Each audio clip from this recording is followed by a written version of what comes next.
Live. Welcome back to Talk Live, ladies and gentlemen. It is a Wednesday night. I have returned from my sojourn to the Hinter realm, the Hinter regions, and yeah, we are back. We are live here in Talk Live. Thank you very much for joining me here.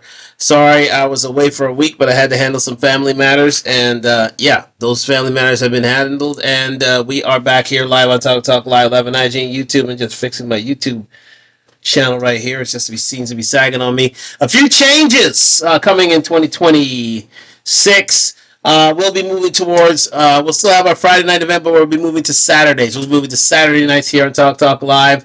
So we are going to be doing Fridays and Saturday nights here on Talk Live, ladies and gentlemen. So do be aware of that. And I don't know why my camera on Instagram is sagging, but it seems to be acting out of turn. Hopefully that does the trick here. But yes, we are all good on YouTube. So thank you very much for joining me here on Talk Live, live on IG and YouTube. Like, subscribe, comment on the road to 1,000 subscribers. Thank you for all the love that you have given me over the near 2 weeks ago when we were finished up on Friday Night Corey Fights. Yes, we're sponsored by Duntalk, DUNTLK.com.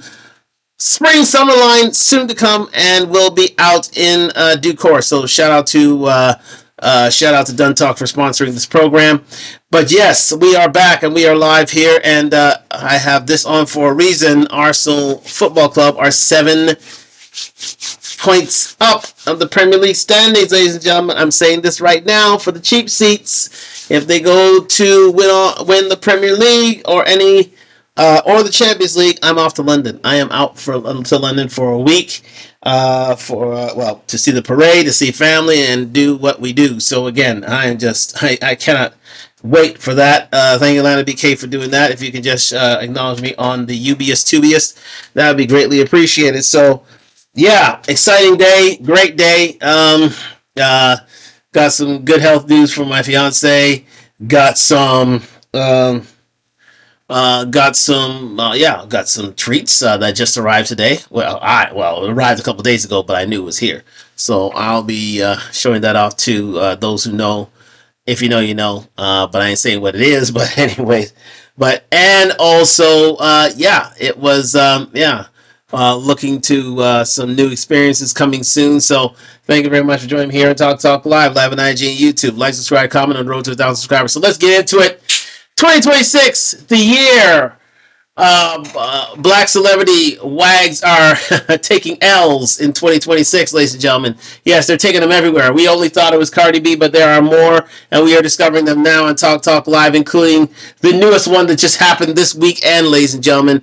And it was a long time coming, but it finally arrived, and right on time it did. So let's get into this on Talk Live. We'll start off with the first of our celebrities, and that was Cardi B. Simply, did someone get new Arsenal kits? No, Lana BK. Someone did not get new. Well, I ain't gonna say anything. It's new merch, but we'll see what happens in the next couple weeks. But anyways, on Talk Live on IG and YouTube. Let's get into this, ladies and gentlemen. No, let's waste not any more time. Due to technical issues, we have been off the air, but we are back on the air. So let's get into it here on Talk Live on IG and YouTube. Here I am. Oh, shoot. There we go. Thank you very much. And we are back here with the one and only Chisa Zed and the Coffee Pod. And he was just giving a quick recap of what happened to Cardi B. She's been very, very silent over the last couple of days and weeks. Shout out to DJ Ace in the place. And yes, thank you very much for joining me on Talk Live, DJ Ace, sorry. And yeah, let's get into this, ladies and gentlemen. Yeah, Cardi B is the first victim, known victim of of comeuppance, but we have others of which to highlight. But we're just going to do a quick recap here with the one and only Tisha Zed and the Coffee Pod. So let's get into it right here on Talk Live on IG and YouTube. Let's go. Media is clowning Cardi B because it was shown that she unfollowed Stephon Diggs and he unfollowed her after the Super Bowl. To add insult to injury, they claim she actually left the Super Bowl a little after the halftime show. Blog pages also show that his other baby mama was there front and center with their newborn wearing his jersey number. Drink the coffee, it'll make you feel better. All right, so first off, I just want to be clear. When it comes to covering celebrities, my tradition has been to avoid the Very let the broad truth out tradition. in their lives. What I would like to focus on here is a continuation to a video I made a while back. It's the one up here at the very top with the thumbnail title, Cardi B is a loser. Now, a woman was talking about how she thinks Cardi B is a loser, and she was mainly focused on how she really believes she had a child with Stefan Diggs to get over the last man. And to my disbelief, I was reacting to chicks who were like, yeah, they didn't see anything wrong with that. In fact, they were encouraging that. And I thought that that was absolutely crazy. Why did I think that getting pregnant to get over your ex-husband is insane? Well, for a lot of reasons, right? But the main one being is a lot of people somehow thought that this new guy and her were going to last. And it finally hit me like, hold on, there are women who look up to Cardi B and really look at their own dating lives and think to themselves, how can I replicate that? What? See, here's the thing about Cardi B. Cardi B is the new, how should I say this, ghetto queen, ladies and gentlemen. She is the new Mary J. Blige. For years, to the Gen X and millennial generation, Mary J. Blige was the queen of, slow songs and negative mindsets, negative states of being, and singing about it, ladies and gentlemen. Quite simply, she was the queen of ghetto drama and getting over breakups and nasty relationships. And that mantelpiece has now been taken over by the one and only Cardi B, ladies and gentlemen. She can seem to do no right. And I bring your attention to what's on the screen right that way. There you go, over here on the side of me, by B with the T saying Cardi B dumped Stefan Diggs after storming off of the Super Bowl. Let me say this. Cardi B did no dumping. Oh, Stefan Diggs. It happened to be the other way around. See, Stefan, as was already alluded to in the story, Stefan Diggs had a girlfriend he was seeing, a baby mama, and so he had three girls there. Cardi B in attendance for his greatest triumph. That was Super Bowl 50. And it seems that Cardi B didn't like that, even after she spent $1.2 million on a party that never did go off. She never did attend, and it was never really celebrated because number one, Stefan Diggs lost. Number two, it seems that he lost Cardi B, but did he care? No, because he already had baby mama one, or is it 2, 3, or 4? Now listen, let me say this: Stefan Diggs is a semen demon, and he has, as Ludacris used to say, hoes in every area code. So Cardi B was indeed a jump off that was supposed to be her Travis Kelce, akin to the one and only, what's her face? I don't even know what the goddamn face is. Yes, you write it in the comments. But anyways, that was supposed to be her Travis Kelce. They're supposed to be riding off into the sunset together and get a jump over the one and only, my man from Loomis, is it Ludus? 1 second. Offset. There you go. Supposed to be the jump off from Offset, but Offset told her that you will always be a baby mama and you will get no better than me. And quite simply, that seemed to be the case. So here we are. So when I see titles like the one on the lower, my left, your right hand side, saying Cardi B dumps Stefan Diggs after storming off, that is pure poppycock. That is pure folly. That is pure nonsense. Quite simply, that is pure nonsense because it's not Cardi B who did the dumping. It's Stefan Diggs who did the dumping. Let's continue. What would Cardi B do? Let's do that. And to me, that was insane. But before we continue that last video, here was one of the most, I believe, one of the most disrespectful things I've ever seen posted online. In 2024, Offset made a Twitter post that pretty much said, hey, you're my baby mama. I won the game. Right? This is the complete tweet here. He's like, you're a single mom. You're my baby mom. I won. I won this thing. Now, What does he mean by I won? Obviously, They were going back and forth. I believe they're still going through their divorce to this day. And this was him being petty. And one of his arguments is like, you will always be the mother of my children. You always be one of my baby moms. I won. Here's what I think. If I was personally ever in a situation like this, God forbid, I had a baby mom, which I don't, I would not think I won at anything. And we do not celebrate that here on this channel. Now, that doesn't take away from the blatant disrespect of what was happening here and what was said. But of course, that's not what we celebrate here or stand for. Regardless, what's crazy is she went on to also be impregnated by another man. And here we are today. FathersHaveRights.com is the sponsor of this channel, where our stayed in order to flex. Even Offset fans are saying that she chose a dude that she knew was worse than Offset. I'm gonna be honest, the only people that are shocked by this situation are the parasocial Cardi B fans. Because sports fans been told y'all how Stephon Diggs is. The man keep getting exposed for crazy wild stuff while he with Cardi. Some of y'all actually believe the Patriots was gonna win because of Cardi B and Stephon Diggs' relationship. That's what really was funny to me. Y'all lost money for no reason. But y'all kept excusing all that off the strength of y'all hate Offset so much, y'all want her relationship with this man to work so bad.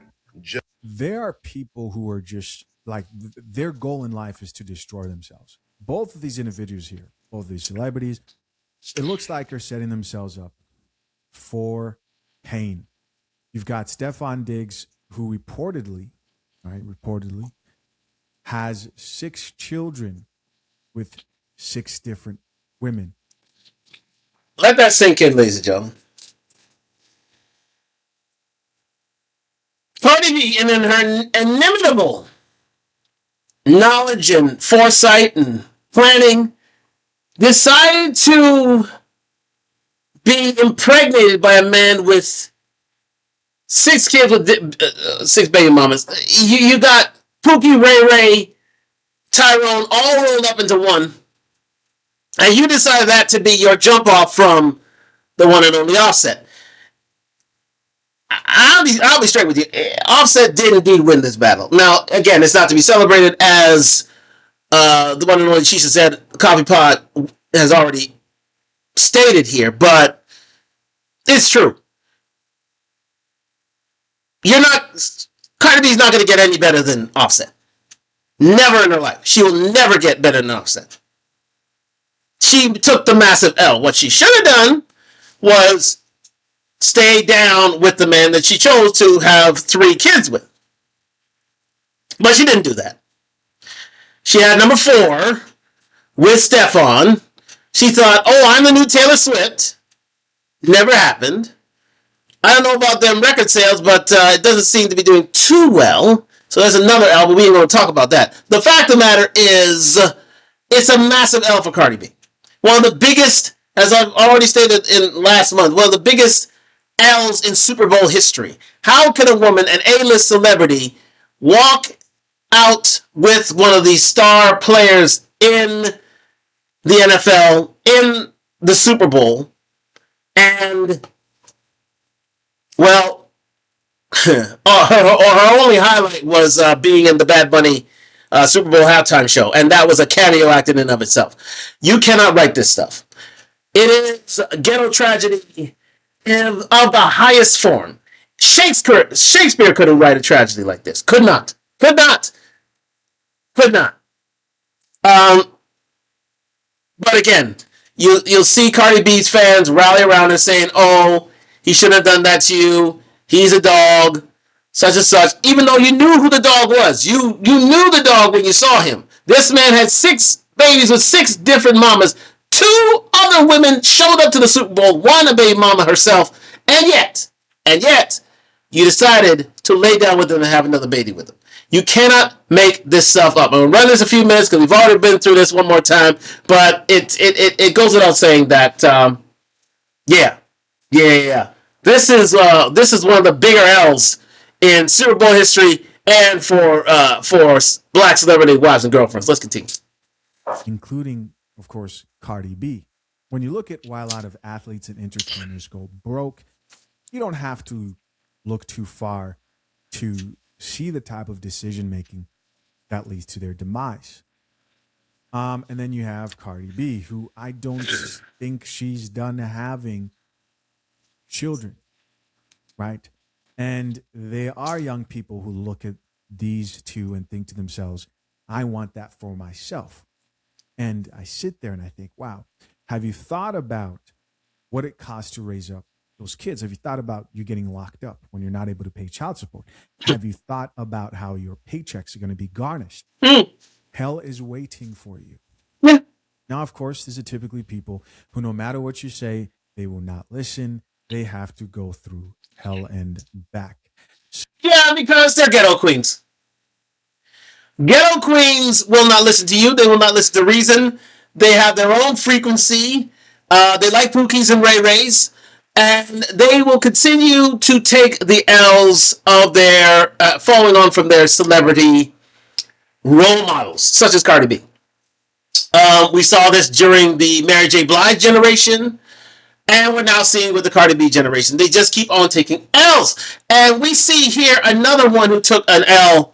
Another celebrity wife and girlfriend, but you know she wasn't with anybody of celebrity stature. But still, another L taker, and that is the one and only Ebony K. Williams. Let's let her ride for a bit here, as Shisha said further explains. Let's continue. So here's an interesting video I think you guys would enjoy here of Ebony K. Williams discussing the Cardi B situations, particularly Offset pretty much saying, hey, I won, you're my baby mom.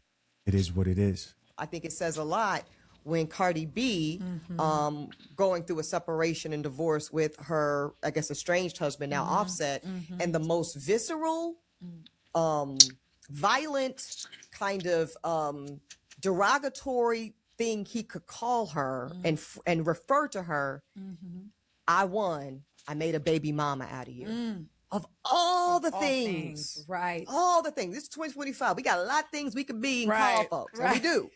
Yeah. That was the most shout out to Cinderella Chronic. Horrific undermining of her success. Yes. Her status. Right. And her societal value.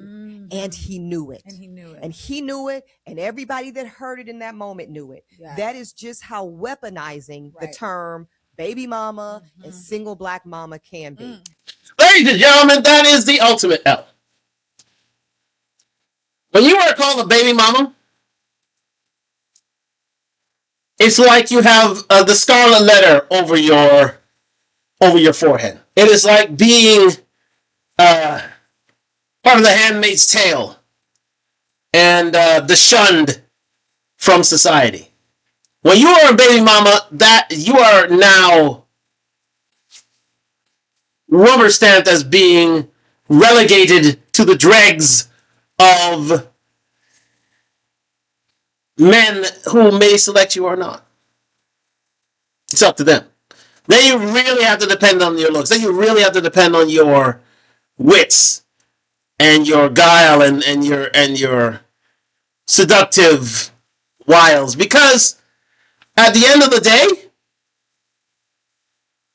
you're deemed as an untouchable. You're deemed as,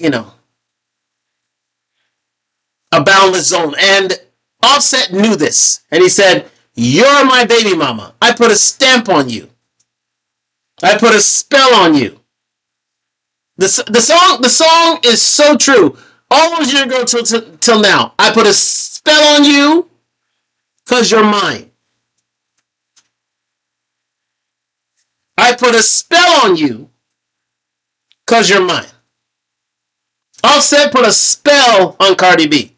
She could never erase that spell. For the rest of her life, she will be linked to Offset. And he will forever consider her, you're a baby mom. You're not my wife. This wasn't made out of love. This wasn't made out of planning. You are a baby mom. And for that, you take the ultimate L. Old saying, guys, marry before you carry. Marry before you carry. Yes, Cardi B and her legions of fans don't listen to that because they love ghetto drama that being a baby mama provides. So, someone does it on a larger scale, they have to follow that along. So we'll see the lemmings that fall along from Cardi B, but they taking the massive L because at the end of the day, the Pookies and Ray Rays they lay down with is whom they have to get up with. Day after day, year after year, for the rest of their lives. And that, indeed, is the ultimate L. I'll let Ebony K. Williams finish. And so much of my work, Danielle, and why I was so grateful to you and the publication to be able to tell so much more of my story beyond just the eggs and the embryos piece. And that's important. Yes. But let's get to like the psychology. Yes. Let's get to the emotional impact. Right. For those of you guys who may be confused, like she's talking about embryos and eggs. Ebony K. Williams a while back announced that she was going to like go the embryo IVF route to have a child, to be. That is another L. She wasn't a wife, she wasn't a girlfriend L, but still another L. She had to take it on her own. No man wanted to be beside her while having a child. That's how bad her attitude is. When you have to go it alone to have a baby, and then no man's by your side while doing it. Cardi B, listen, Cardi B's right here. At least she had Offset for a little bit. At least they married for a little while. The kids were had out of wedlock. This girl, Ebony K. Williams, is right down here. She said, no man can be with me, so I am going about it on my own. I am so obstinate. I am so unfriendly, unfeminine, uncooperative, and unsubmissive that I'm going about it alone. She lives below a woman like Cardi B. At least Cardi B was allowed, is able to attract men to stay with them and, play the game. My girl had to go it alone. And there's a special level, a special lower level reserved for the likes of Ebony K. Williams. Smart as she is, talented as she is, no doubt about it, but no man wanted to stay with her. For some reason, no man wanted to be with her. She had to go it alone. It takes a special sort to have a child without male protection or provision. Let's continue. What she is to this day, championing proudly because she believes that like this is something the world needs more of. Proud single moms. And she's trying to make this almost sound like the women who are choosing to be single moms are somehow oppressed, that they didn't choose this life. They need a voice to speak out for them, right? That they're not getting their cheeks clapped. It's just crazy stuff. Listen to her talk about this. Standing up in, shall we say, Trump's America, God's America, but under the dictatorship of this thing, and say, I'm going to raise my hand and I'm going to be a black single mother and I'm going to stand in it. I'm not going to let you shame me. I'm not going to let you. Oh, we don't shame you. Let me tell you something right now. We don't shame you, Ebony K. We don't shame you. We don't shame you. You will be an example for all of the women to realize that this is what happens when you are rolling strong and think that men should still follow you. No. You will be like the dinosaurs, extinct in due course. Now, it is hoped that you do not befall the tradition of not only yourself, but your mother. Because, remember, this lady here came from a single parent home herself, and her mother wanted so much better for her. She got the law degree. She was I believe, a beauty queen. She was she was a reality TV star. She had it all, but her attitude stunk, and so she takes a massive L. This is an L lower than the black celebrity wives and girlfriend. This girl has to be rendered extinct because she chose not to live under a man's care and provision. So, it's hoped that her daughter will learn the lessons of her mother and do better. But if not, well, she'll be following tradition. Let's continue. Try to dehumanize me. I'm not going to try to let you make me abba, abba, abba. No, because I How brave. All don't right. represent a poverty story. I don't represent a story of You are a poverty story, dear. You came from poverty. Yes, you rose yourself from with your bootstraps to a certain level, but you still were too masculine, too unsavory to live with man and bear child for said man and marry said man. Marry before you carry with said man. Yeah.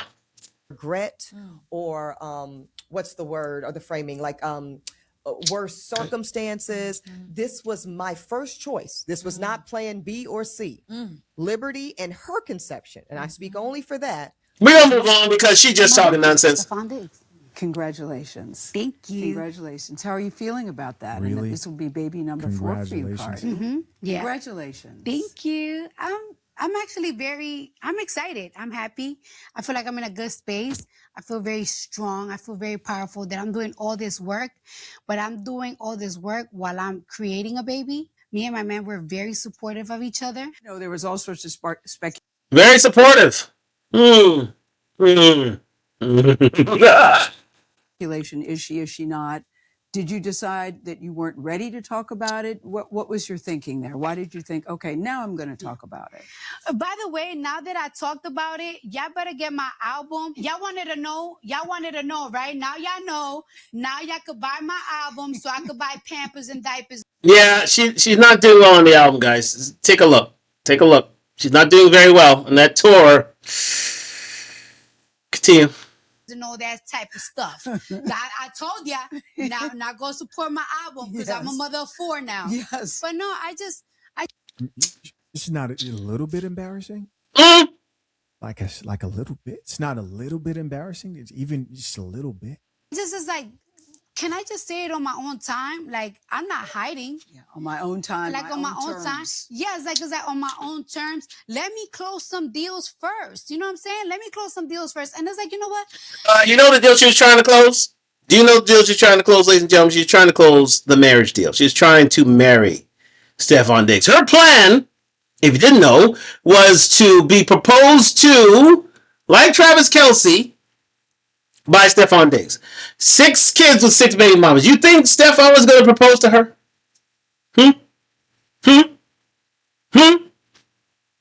After she was...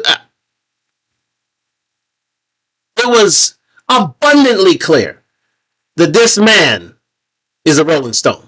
This man does not know the bounds of marriage, nor does he want to. Not at this point in time. Yeah, Cardi B. Yeah.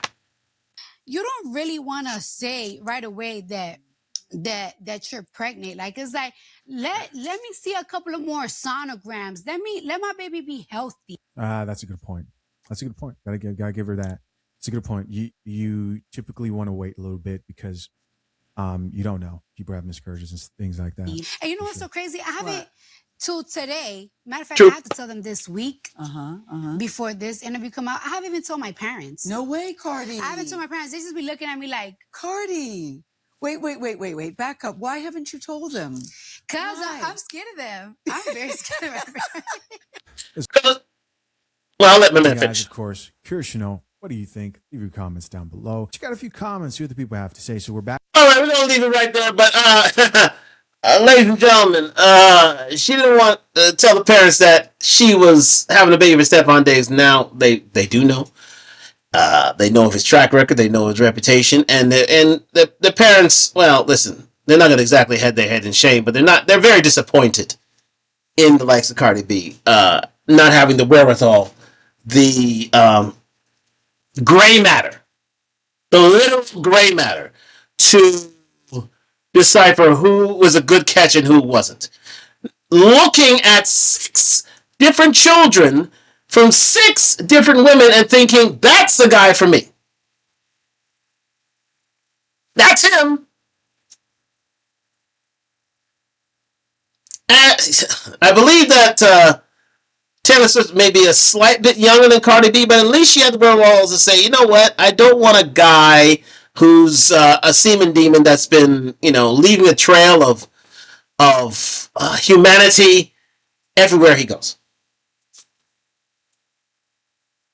She didn't want a village. She just wanted a child. She just wanted a marriage, and she's doing it the right way. However, Cardi B, for the embarrassment that you've taken and the men that you've been under and the karma that you're feeling now, Lord knows that she had a past. Look it up. You now will receive the ultimate L of wives and girlfriends. But we're not done there. Thank you very much to the one and only Chisha Zed and his video. Offset finally gets revenge on Cardi B. The ultimate revenge on Cardi B. She bet the wrong man again. Yes, she did. Shout out to Chisha Zed and the Coffee Pod. Do like and subscribe to Chisha Zed doing wonderful things in YouTube streets. But we move on to another L. And this L is Kimora Lee Simmons. Kimora Lee,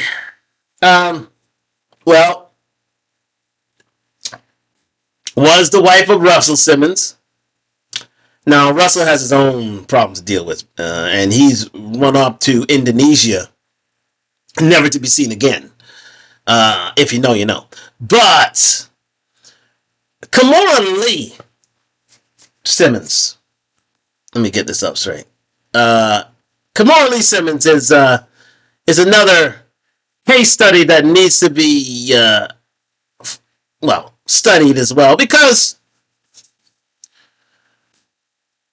Kimora Lee, she thought that, she can get, she could just take the divorce and move on, and she can marry somebody new and start afresh and marry some billionaire and everything will be fine.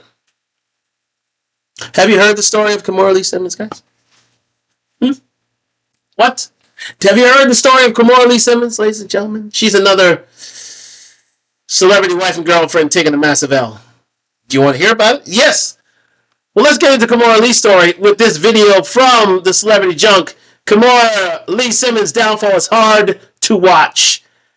It certainly is. We're going to get into it here. Shout out to the one and only O'Shea Duke Jackson doing wonderful things in YouTube streams. Let's get into it right here on Talk Live.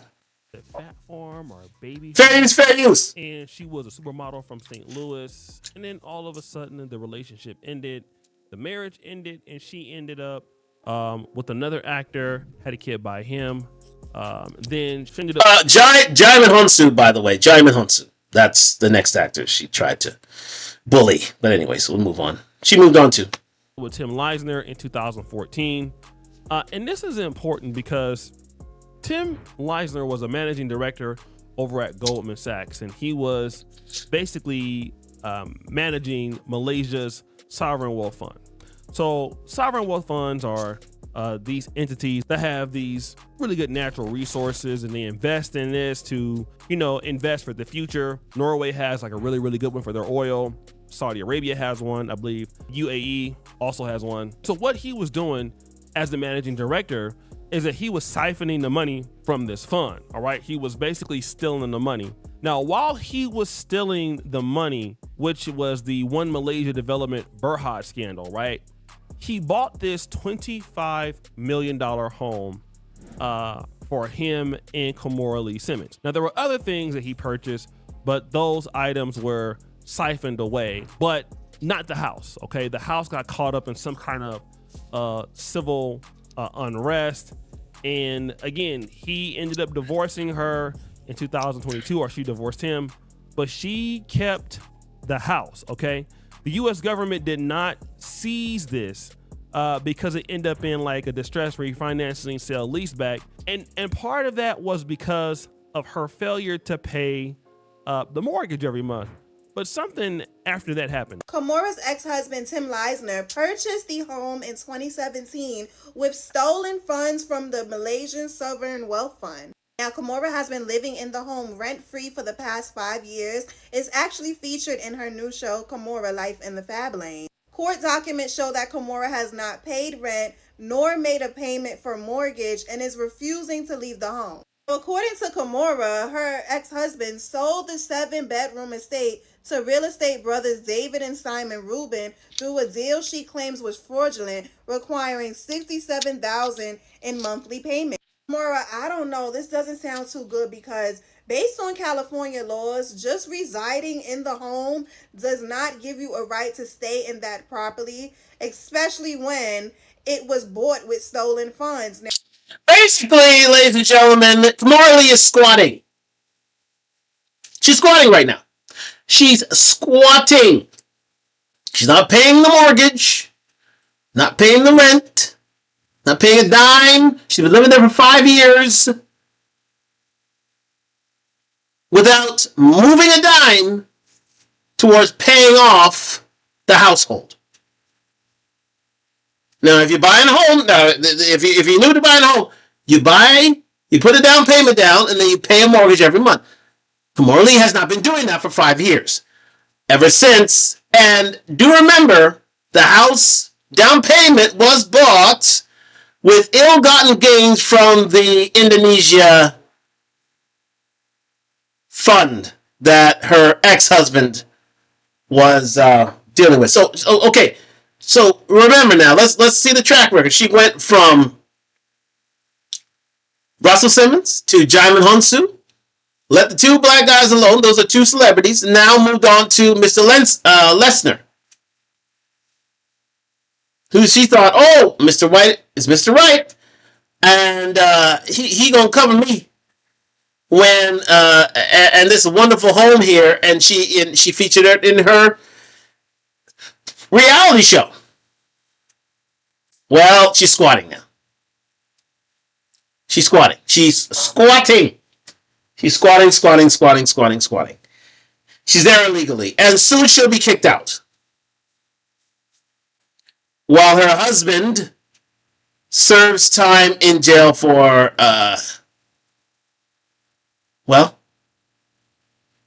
investment fraud. Yeah. A massive L taken by a lady who thought, that she would see the light with Mr. Right, and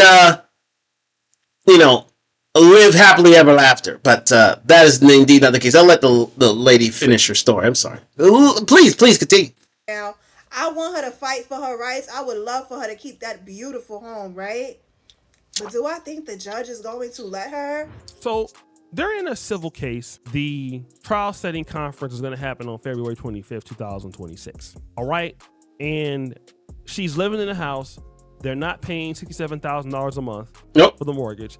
This man is now serving federal prison time as of this month. There it is. For 2 years. Okay. It's also interesting to note that Russell Simmons lost a lot of money investing into these businesses with him, Tim Leisner, and Kimora Lee Simmons while they're married. So he was still being like a godfather to their kids, still being cool, investing in their stuff, and he lost money.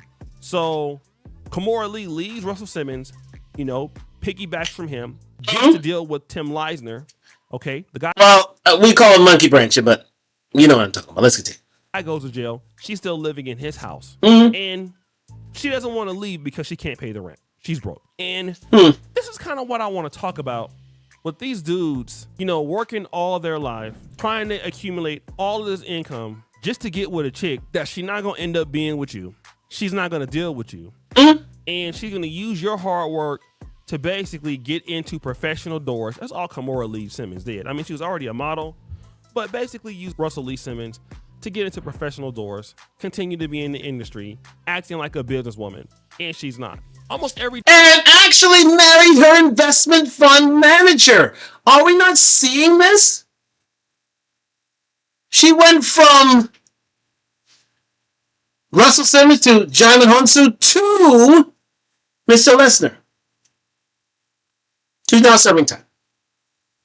And she's quiet. You know what? Let's do a quick Google search, ladies and gentlemen. I just wanna see something for a second here.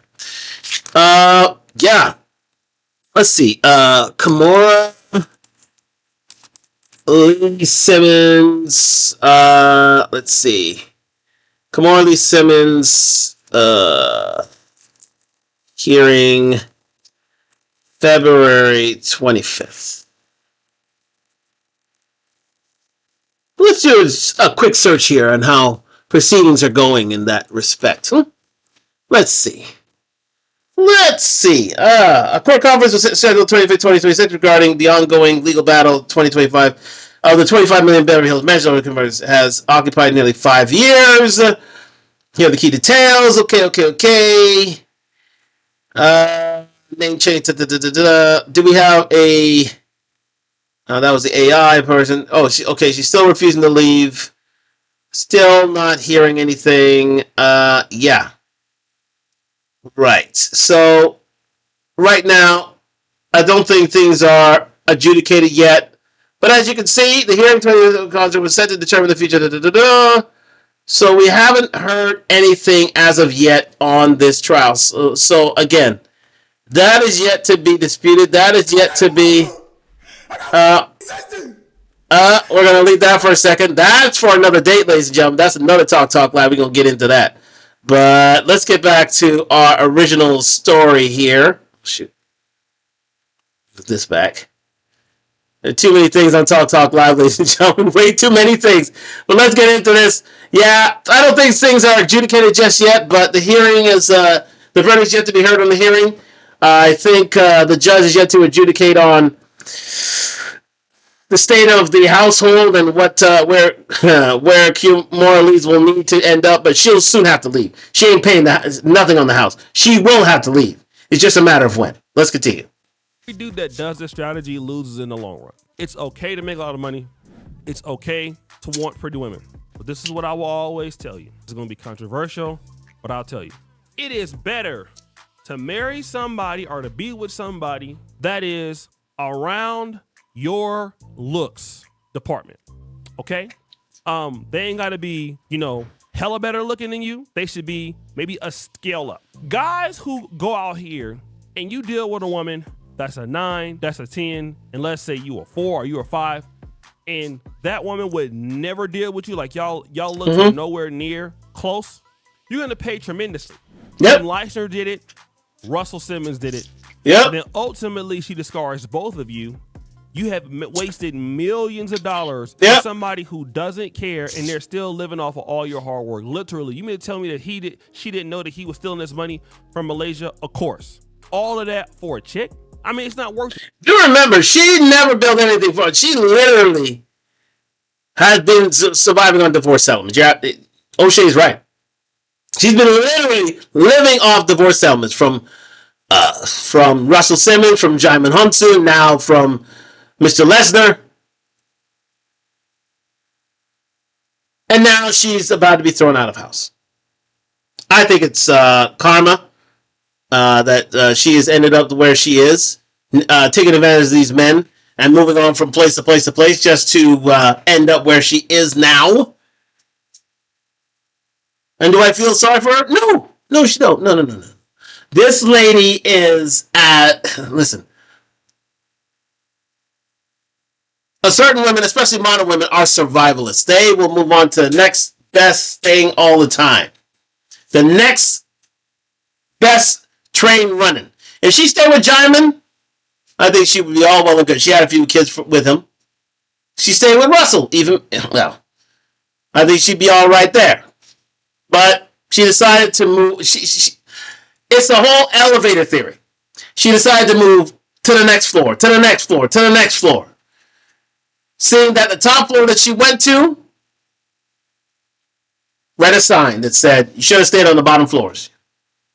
There are better deals down there. But that's what happens when you have these alleged good looks. She banked herself to the hilt.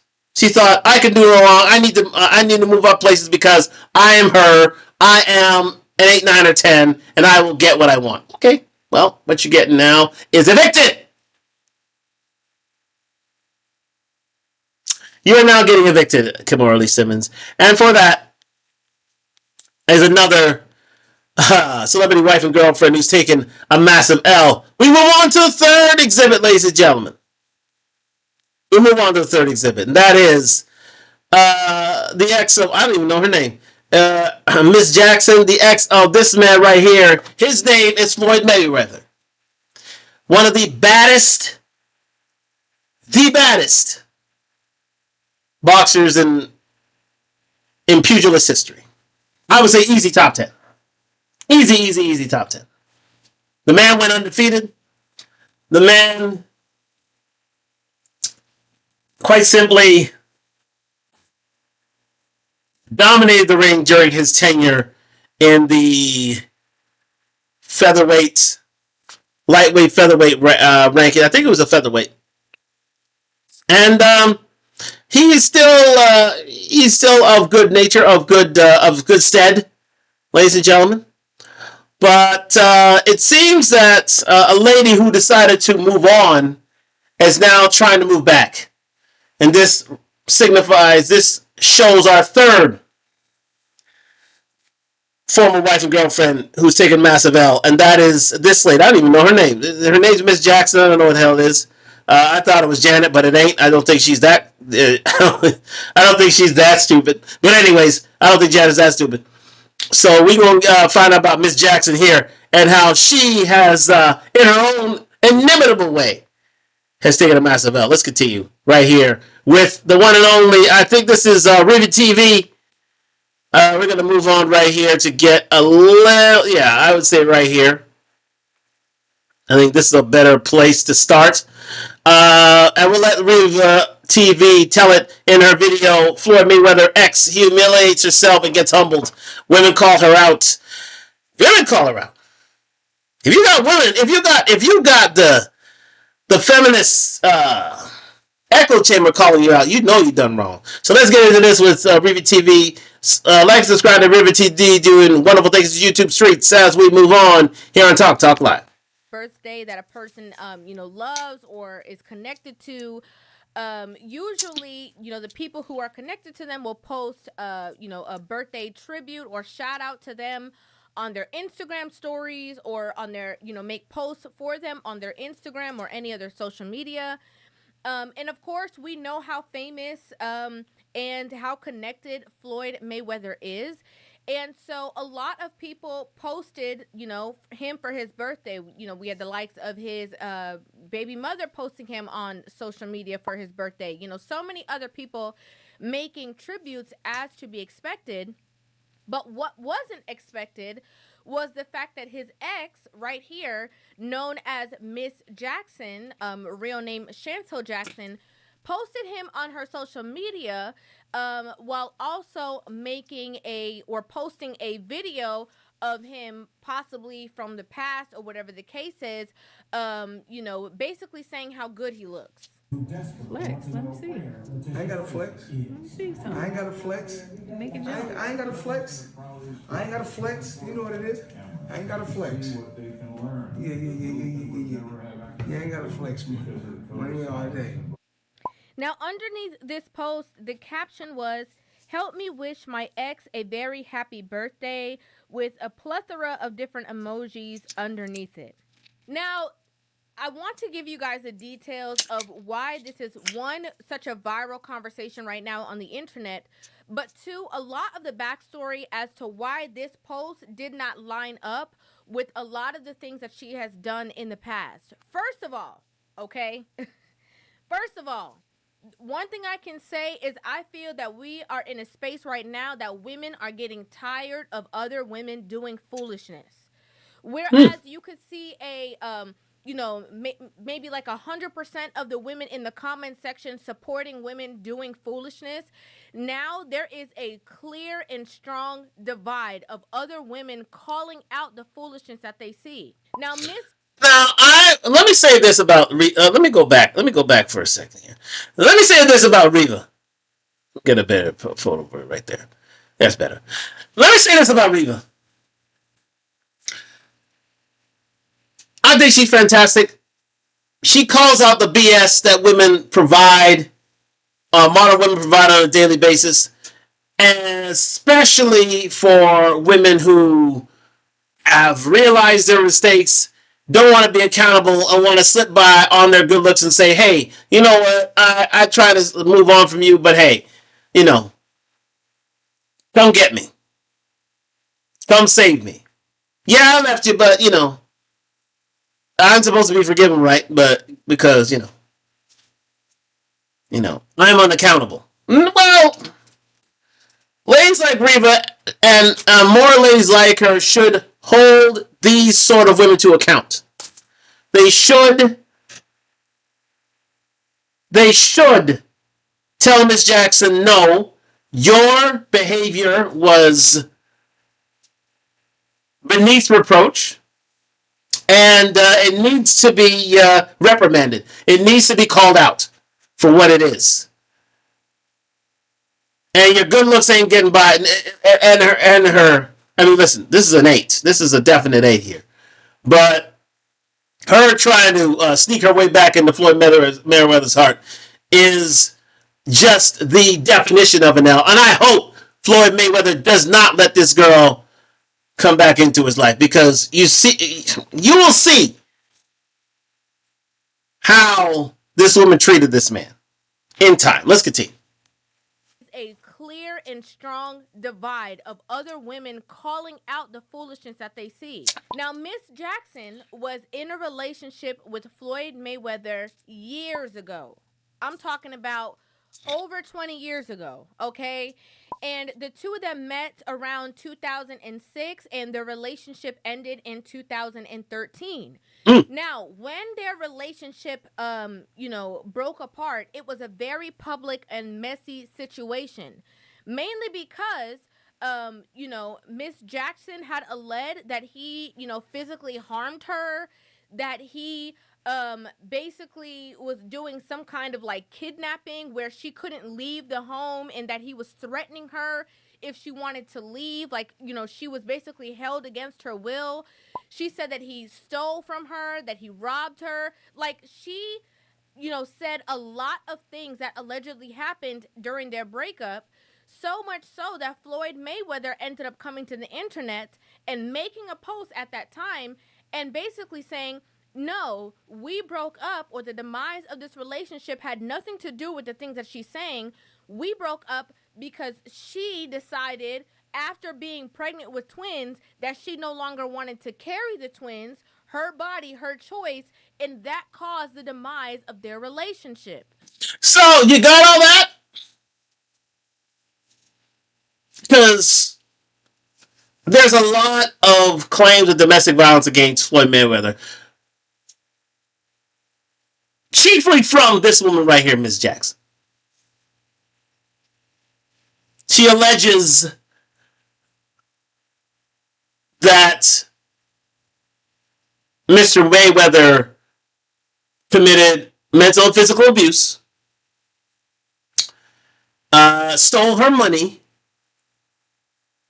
and could not bring a child to term, when in fact,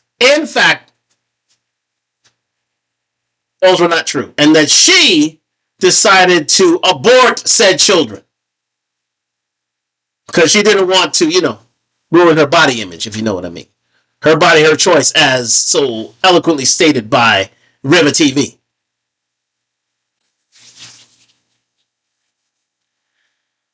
The nastiest of our women taking L's is this one by Miss Jackson right here. 20 years ago, she started seeing him. Another 13 years ago, she left him. And yet, allegations of domestic violence still stick to Floyd Money Mayweather due to this woman's allegations. I know Floyd Mayweather ain't going to get back with this one. But such is the audacity, such is the outrageous temperament of this woman, that she decides to send him a text. The woman who tried to ruin Floyd Mayweather's life sent him a text wishing him a happy birthday. If I were Floyd, I'd wish to see her in hell. Because she made his life a living one.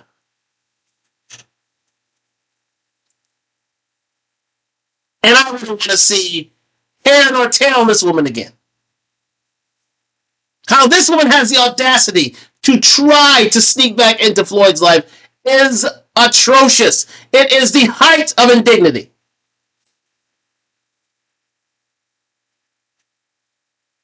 But she gonna try it because she knows she'll never get another Floyd Mayweather ever again. She must be in her early 40s now. Her youth or fertility are gone. And she knows she missed her vote. She knows she missed her chance. As we will see as we move forward. Thank you very much for joining me here at Talk Live and IG and YouTube. Like, subscribe, comment on the road to 1,000 subscribers. Let's keep moving. So this was like an ongoing court battle that the two of them had for a very long time, okay? Now, as we know, any kind of allegations, especially from the likes of a boxer who, is his hands are registered, right? Like anything that he does outside of the ring is a very big threat to his boxing career. She made those allegations that he physically harmed her, all of these things that could have literally ruined him. Remember, for years, they considered Floyd Mayweather a wife beater, a woman beater. For years, due to her allegations. Never laid a hand on her. Never proven in court. She had Gloria Allred. If you saw the picture of her crying, crocodile tears, she had Gloria Allred, one of the top divorce attorneys in the United States, beside her. See if she can get to Floyd's riches. Never got it done. Why? Because there wasn't anything to get. The allegations were false. But she still wants to wish this man a happy birthday, even though she tried. She tried it. Let's continue. Instantly. The same man that she's trying to big up and make mention of and talk about all these things and wish him a happy birthday, easily, his whole career, everything he worked for, championship, everything could have been tarnished. Mm-hmm. Based on the allegations that she made. Now, just being honest and fair, if those things genuinely did happen, who cares about a legacy? Okay? Just gonna keep it real. If those things actually did happen, who would care about whatever legacy preserving or whatever the case is? But now, in hindsight, the fact that you were able all these years later, over 20-something years later, to or 10-something years later, to post a happy birthday to this person is absolutely absurd. Absolutely absurd is right, Reba. 13 years later, when you tried to lodge allegations, let's call it 10 years, let's call it the last 10 to 13 years, when you tried to lodge allegations of domestic abuse against Floyd Mayweather, you have yet to prove a speck of said allegations. Not one. But the stigma still is attached to Floyd Mayweather himself. Remember, believe all women, ladies and gentlemen. Supposed to believe all women. After she tried to siphon money out of this man after their relationship. Yes, domestic violence. Sue him. Do you get a connection here? Sue him so that she can profit from their relationship. Are you seeing now why this girl needed to take a massive L? 10 to 13 years and nothing.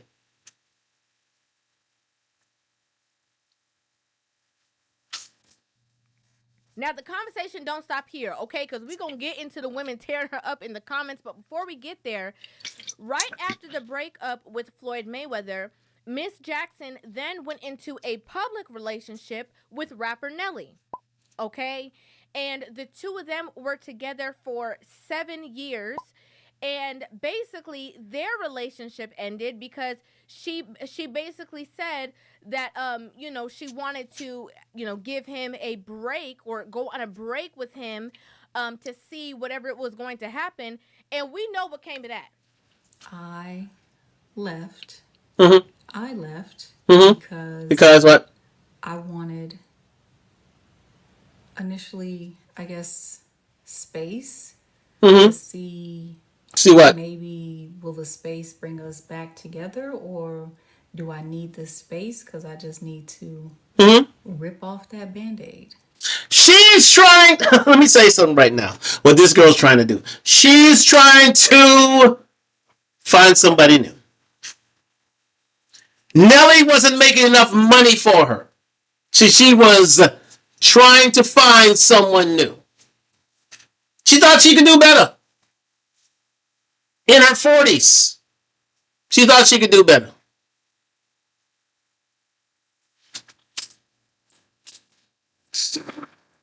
Yeah, this girl deserves everything coming to her, ladies and gentlemen. I don't wish her death. I don't wish her ill will, but karma's coming for her after she accused Floyd Mayweather of domestic violence, both physical and mental. After she left the likes of Nelly because he wasn't making enough.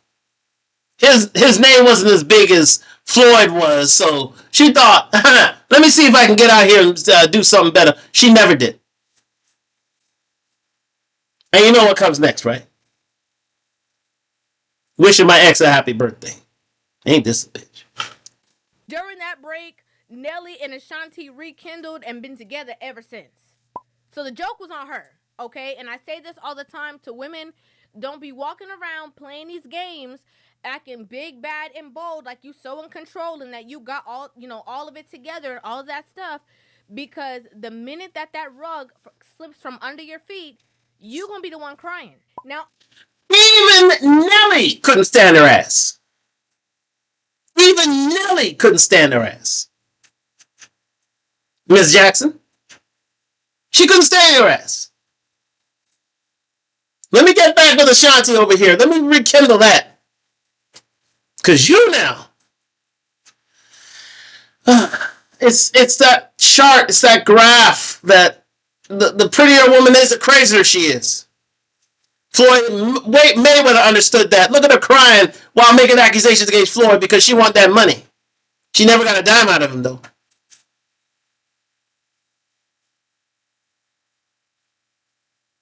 Then she tried to go on to, listen, she went on the D carousel, found herself with Nelly, and she said, "Nah, he's not as prominent as I'd like him to be. He's 7 years. I'm gonna make something new out of this one."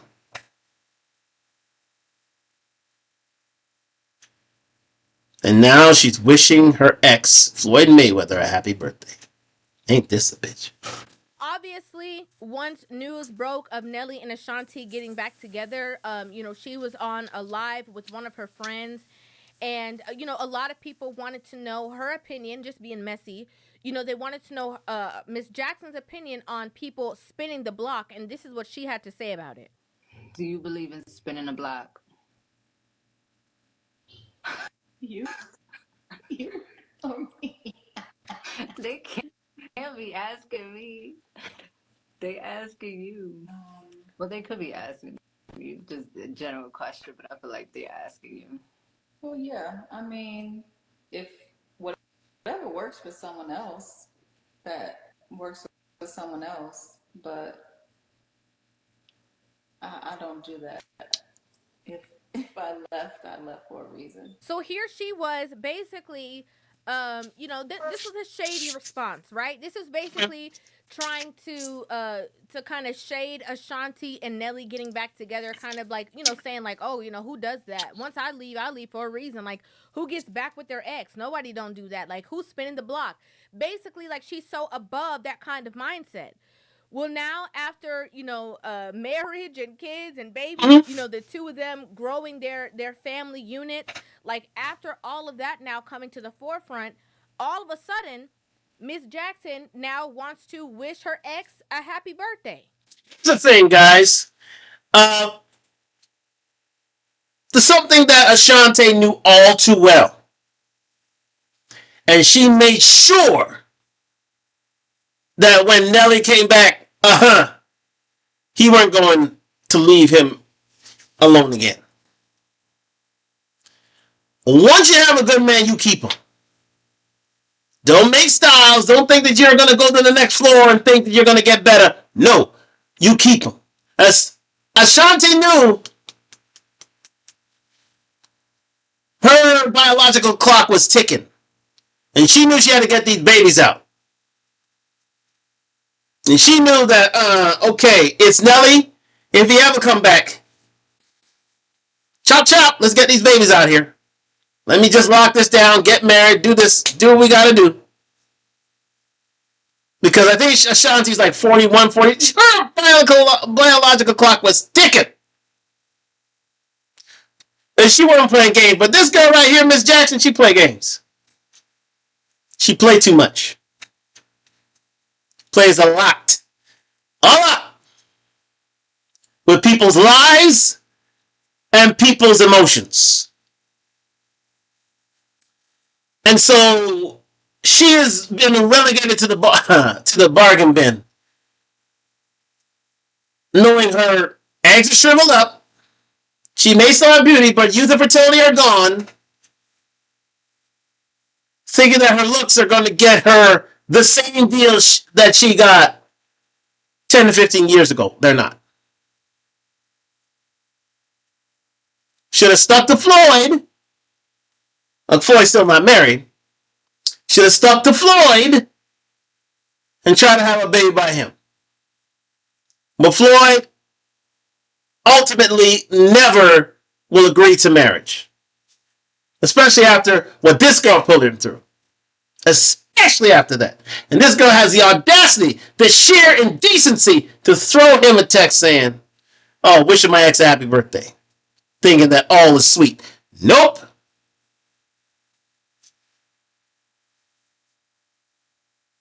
I'd be trying to throw all the emojis at that girl saying, yeah, whatever. But Mr. Mayweather is a better man than me because for a woman who tried to ruin his life, for him to have the temerity to be patient with this woman, you must have the patience of Job, my friend. Let's continue. That don't make no sense. Aren't you above that? Didn't you leave for a reason? Didn't you say that he physically put his hands on you? Didn't you say that he held you against your will? Didn't you say all of these things and you had this man in court? It's crazy. Crazy.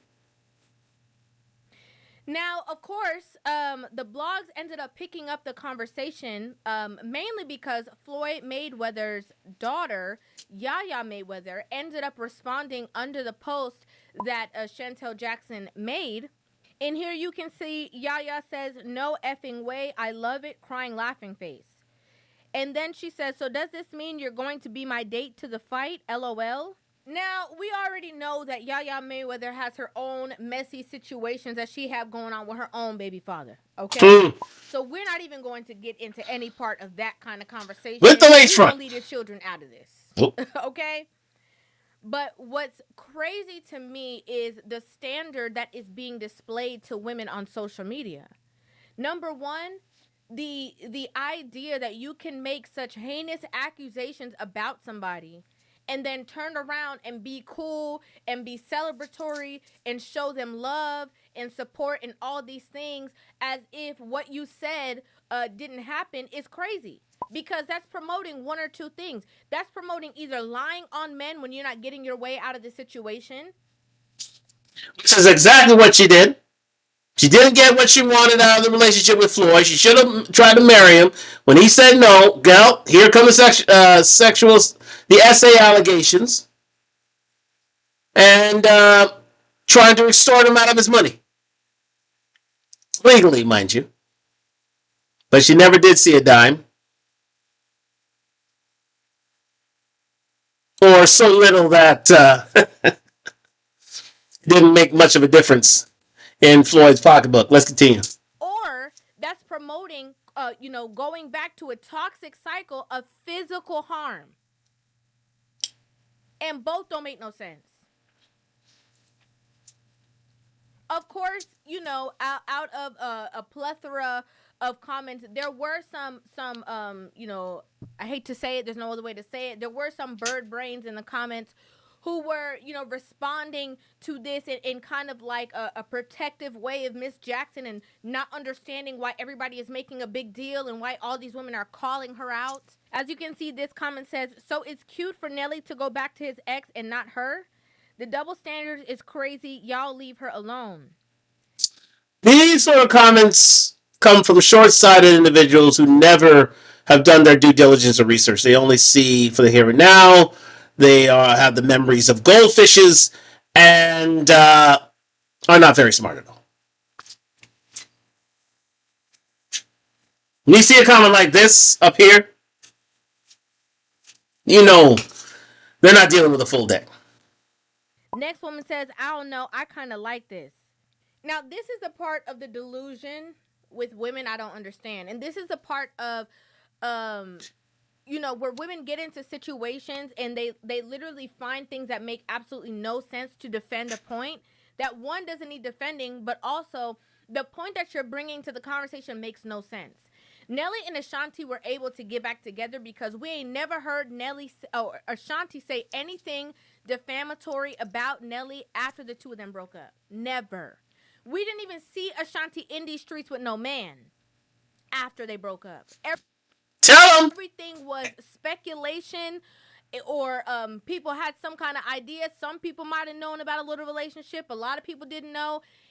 She kept it real cute. And yeah. Wait a second. Run that back. Hold on. Some people might have known about a little relationship. A lot of people didn't know. She kept it real cute. And preserved herself. Let me run that for a second right here. There it is. That's what it was all about. With Ashanti, she realized, I'm not letting Nelly go again. It was about that ring up there. That's the ring. That's what she wanted. She wanted the husband, and she wanted them babies. And she said, if he ever comes in my life, I knew I made a mistake, but I will never make that again. Part 2, she back at it. Said, nope. Let's get locked down. Let's have these babies. Let's get this done. And you know what? She learned. Good on Ashanti. Applause to her for having the presence of mind and the understanding that her time at the peak was fleeting. No matter what her celebrity status was. It was fleeting. She knew she was not going to get another Nelly. She knew that. This was her chance, and she didn't miss. She did not miss. Miss Jackson missed. She missed twice. She missed so badly, she missed twice. The old saying, you buy cheap, you buy twice. Yeah, that's Miss Jackson. She's cheap. She's damaged goods. As beautiful as she is, she's damaged goods. Her mind ain't right. She's a very conniving, vindictive, nasty sort. And for her, she got exactly what she deserved. Floyd Mayweather's daughter, call her out, but she like Pookie and Ray Ray's herself, so there's another tragedy. But anyway, she was right to call out Miss Jackson. Miss Jackson,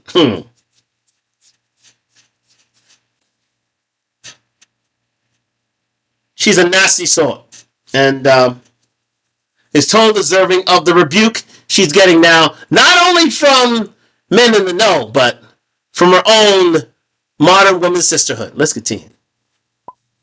And preserved herself. Okay? That's the only thing we saw from that situation. Obviously, the elephant in the room, the vast difference between relationships and spinning the block would be the fact that Miss Jackson, again, let me bring y'all back down again on the case that she had against him. First of all, she had a case against him. Mm-hmm. That's step number one. Then the case in question was her saying that he, again, was holding her against her will, that he stole from her, that he physically harmed her, that he physically harmed her so bad, she alleged that that's the reason why she lost the twins, while he alleges that he never put his hands on her and that she willingly went and got rid of the twins. It was a mess, and she brought everything out there to the public. It was indeed a mess. It was indeed a mess. And you know what? All of this was for financial gain. All of it. She thought, I can sue him, and once I sue him, I can get money from the money that she thought she was deserving of for being in this relationship. Instead of locking the man down, getting the man his babies, no. She said, I'm gonna lodge. She's gonna try and charge him with forcible confinement, with physical and domestic abuse, with a miscarriage. All of it never took. Because when discovery was done, they knew she was lying. She's still coming back to this man. Oh my God. It's just a sorry state of affairs. Let's finish this up.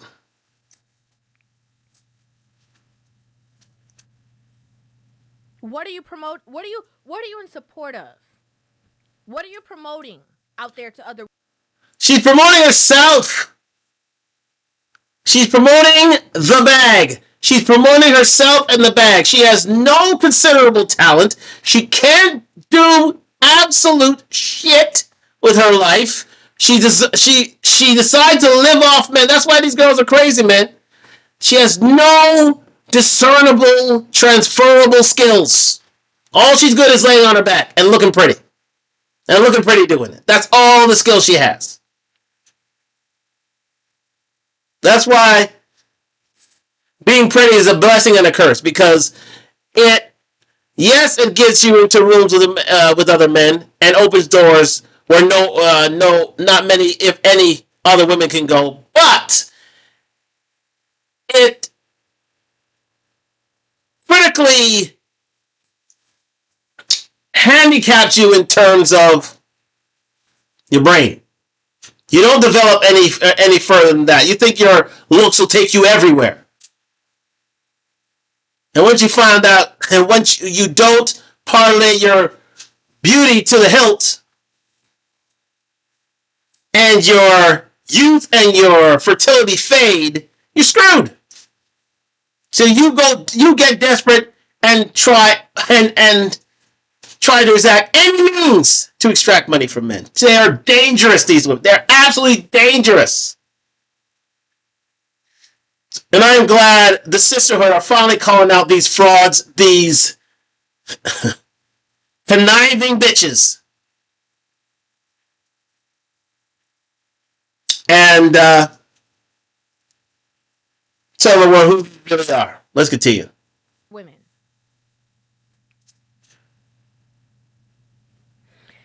I got to get into these comments that are calling her out, because I'm telling you, it is refreshing to see that women are not standing on top of these things anymore. Like, women are like, we're done. Okay? We're done with the foolishness. All right, Move let's see on these because there is comments. sure nobody in that crib crying laughing face.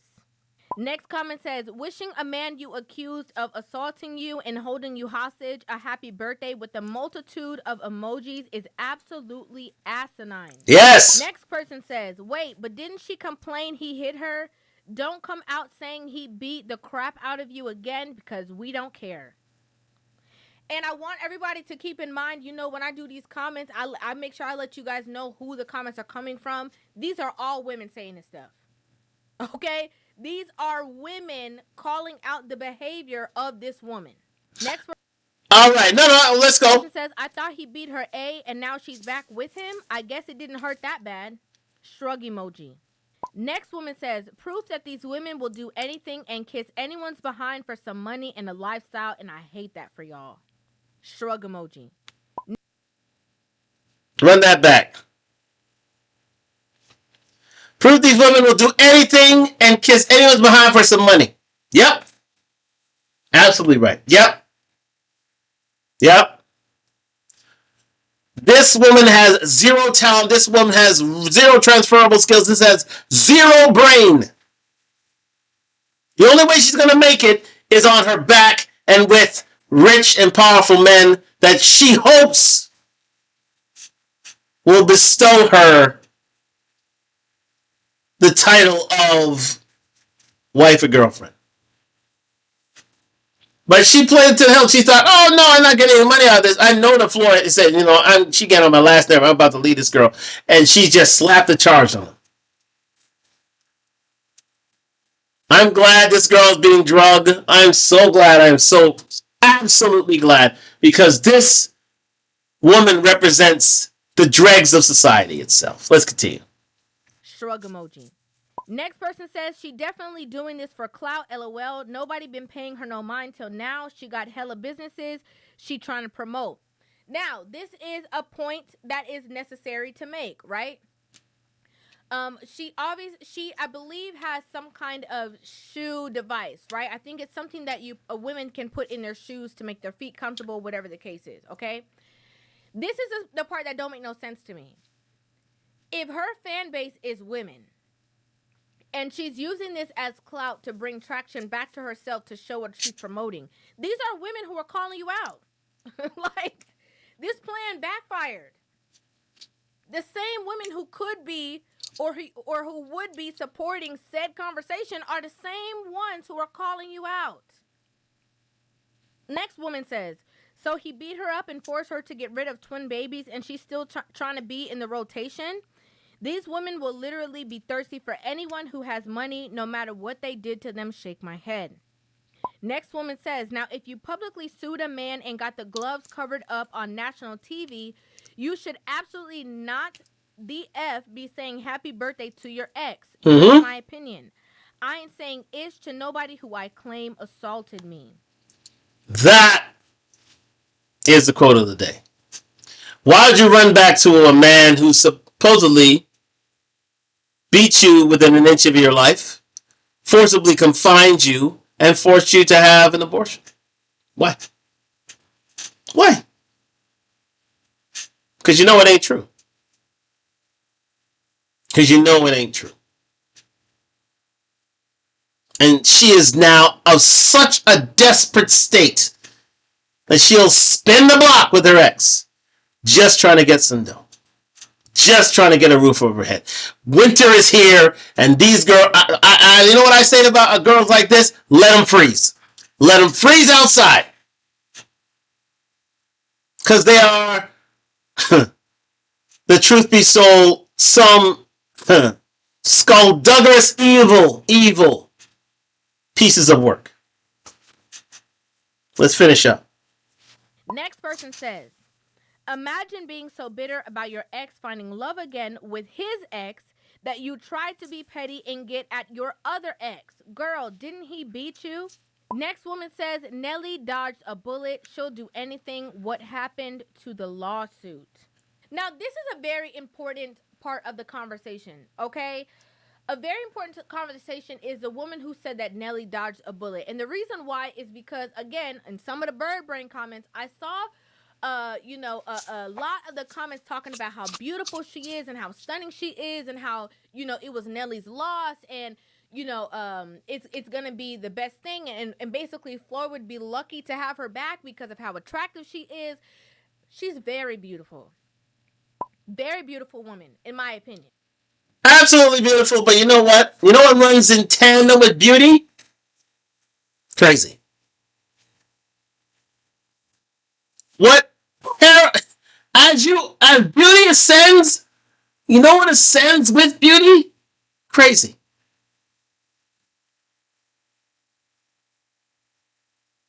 As the graph reaches towards the 7, 8, 9, tens of beauty, so does the levels of crazy. This is a crazy so and so. No doubt about it. She crazy. She is crazy. She is not all there. And she'll do whatever and say whatever to get what she wants. She's a sociopath. She is a sociopath. This is what the sin of avarice is all about. You want to know what avarice is?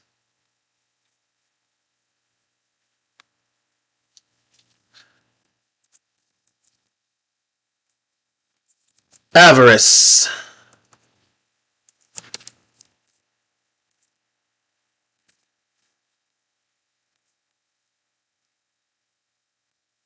Extreme greed for wealth or material gain.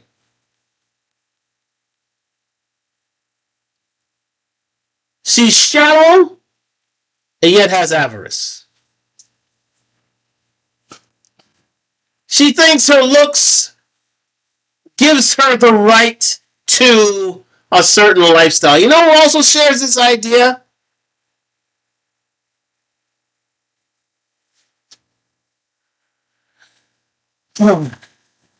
We see it here at Talk Live as well. What's her name?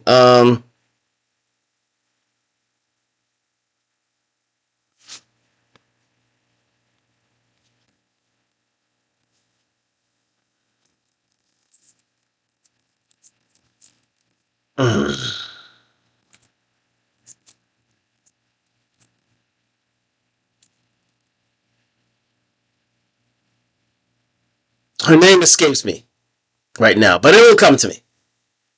But many women share this woman's sort of greed, this sort of avarice, thinking that her looks are deserving of a certain man, even if they have to accuse a man of literal domestic abuse when nothing happened. And that's a shame. But hoes be hoeing. Let's continue. Okay, I can only speak for myself and my own perception. I believe that she is a beautiful woman, 100%. Right? What a lot of women don't understand is that looks get you in the door, but when you start acting a fool, acting crazy, that's what leave you out there high and dry. Why do you think there is a plethora of women who are absolutely stunning and beautiful and cannot maintain a relationship? Here's the thing. The rest of that saying goes something like this. Looks get you in the door, but it doesn't keep you in the house. Looks get you in the door, but it doesn't keep you in the house. And time again, men realize this girl is absolute nut job, and they need to get out of her presence because no one's as pretty as her, and she'll do whatever it takes to fleece these gentlemen of their money and to move on to the next level. Sort of similar to what Kamora Lee Simmons was. Very similar to it. Absolutely. Oh, she's disgusting. Let's continue. That don't mean nothing. It might prolong the situation because every time you walk past the man, something in his, in his body is like, man, she is so good looking or so attractive. But when you are going to certain depths, especially as far as trying to tarnish and ruin this man's career that he worked for, that you benefited from. That Floyd is still accused of to this day. The gynocracy will never let him forget of these allegations that were unfounded. You think that looks come into the equation then? Now, not only did she make that post on social media, but she also shared it to her story with a caption that says, "Did y'all help wish him a happy birthday yet? Yes or no?" This is doing too much. This is doing too much. This screams desperation. This screams, somebody look at me, see me over here. This is embarrassing. This is humiliating. And again, I love the fact that women are calling her out, not just on these other platforms, but right under her post. Okay? These women didn't wait to go on, all these other platforms just to call her name and call her out when it went viral. They went right up under her comments and was like, "Girl, you tripping. Girl, this is a mess. Girl, is the rent due? Girl, did the money dry up? Girl."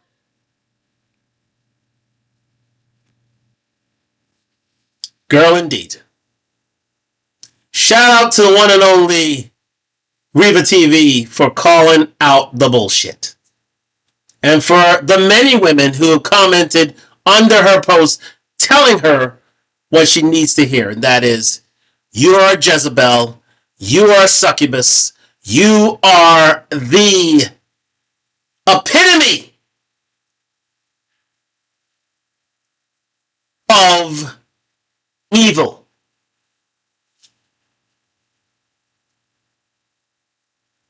And you need to be called out for it. Thank you very much to Reva TV for shedding light on this subject, and see this other lady, Miss Jackson, is taking a massive L being a wife and girlfriend to two celebrities. She took two L's. One from Nelly and another from the one and only Floyd Mayweather Jr. Thank you very much to Reva TV. Please like and subscribe to Reva TV, doing wonderful things in YouTube streets. And this video, Floyd Mayweather X humiliates herself and gets humbled. Yes, women call her out. Women do need to call her out. But let's move on to another woman who needs to be called out. And I feature her on Talk Live already, and that is Tia Mowry. Tia does not get the message. We go back to Reva TV. Ladies and gentlemen. And she's doing wonderful things in YouTube streets, holding these women accountable. Tia Mowry knows she took a massive L in leaving her ex, Corey Hardrict. Corey Hardrict. And yes. Now I get it. From the previous lady right here, she reminds me a lot of Brittany Renner. This one right here. A lot of Brittany Renner. Doing whatever it took to try and get money out of men because she's talentless. Especially celebrities, sportsmen, that sort of thing. And yeah, she's very much like Brittany Renner, but at least Brittany Renner has a bit of a heart. This girl is just ruthless. Anyways, we're back to Tia Mowry, who's got her head in the clouds thinking that her pum pum don't stink and she deserves a break. She's in her 40s, and all these thirst traps need to stop. Need to stop now. So we have, again, Reva TV calling out the BS with her video. Tia Mowry claims she's ready for love after Corey Hardrict divorce, and women go off. More women go off. They need to hold these women accountable. Thank goodness that these women are starting to see the light and not through the feminist echo chamber. Let's get into this right now, ladies and gentlemen. Thank you very much for joining me here on Talk Live. Let's get into it. Is an actress from the early 90s, who we know most famously for her role with her twin sister Tamara Mowry in Sister Sister. Now, of course, since then, Tia and Tamara have, starred in, acted in so many different roles. Another very notable role for Tia Mowry was Med School, or the name of Melanie, for the TV show The Game. Now, Tia and Tamara actually ended up having a reality show at one time, and that is when besides other roles that he had done, we were introduced to the intimate relationship of Tia Mowry and her husband at the time, Corey Hardrick. Yeah. This is really good. Thank you, Tia. Mm-hmm. This is really good. Chili is really good. See, you do like the way I eat. I can make you stop eating steak right now. I don't want to hear it, Corey. No, Corey, no. Now, of course, the two of them announced that they were getting divorced. They had posted it on social media, in which it was a picture of them in a long dedicated post, just letting everybody know kind of what the situation was. Right after that, or not too long after that, Tia Mowry was kind of doing a press tour in speaking about her divorce, in which she made mention that she graduated from her marriage. My marriage was a success. Yeah. I look at it as like a curriculum when you're in college or high school, right? You're learning, you're growing, you're evolving, you're creating. And I was able to create with Corey some beautiful, amazing children. Yeah. And at the end of that curriculum, and at the end, there's a graduation.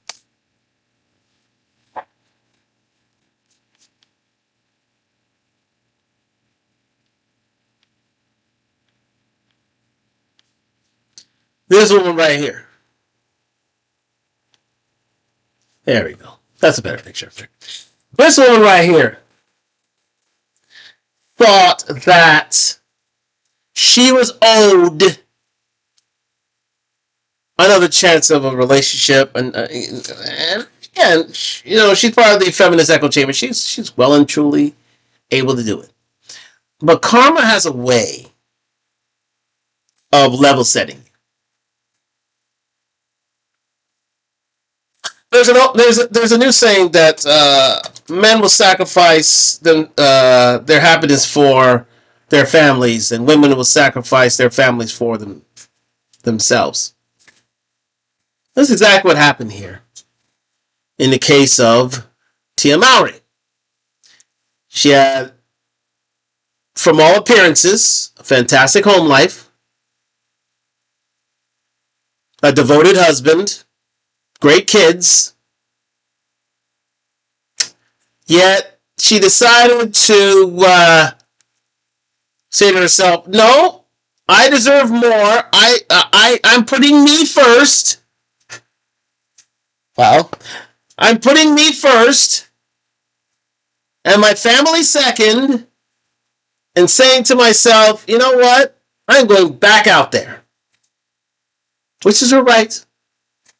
She's allowed to do that. But here's the thing about awakenings, especially rude ones. They happen when you're high on the horse. They happen when you think you're owed something. They happen when you have an entitlement mindset, when you think you're the main character. Hell, she grew up in the bubble that is Hollywood.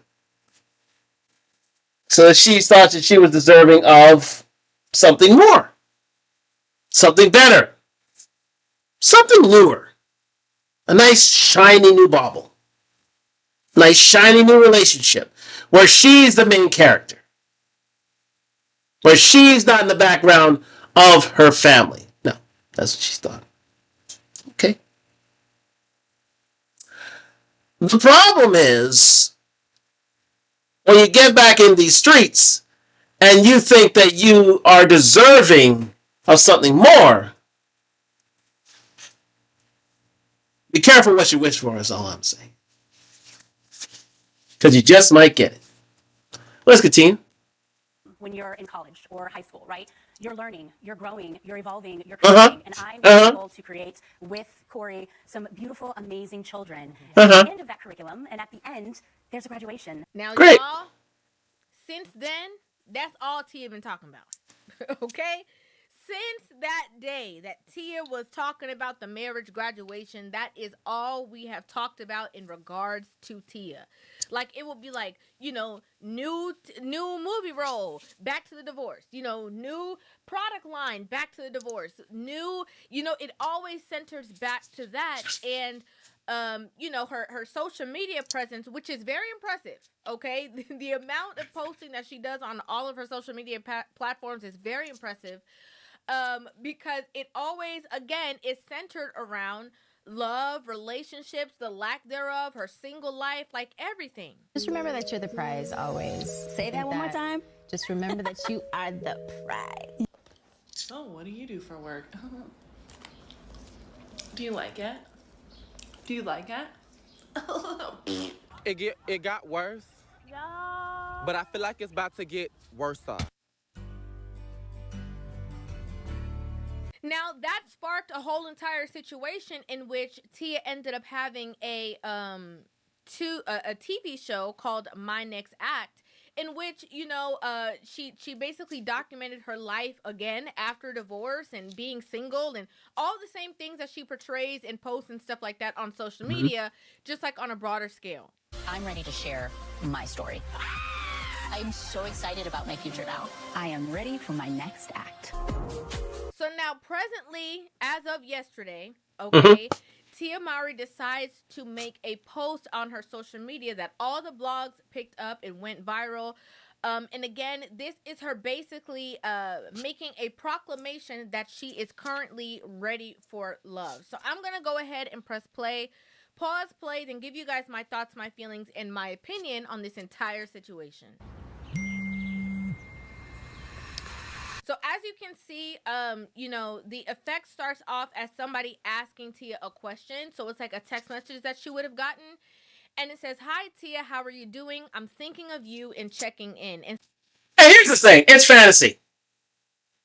Here's what Tia wanted to happen to her.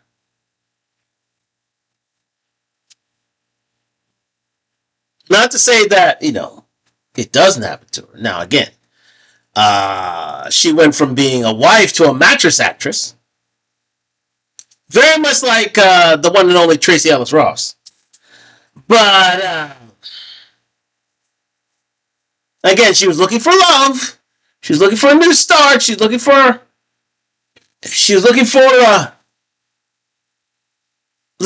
better.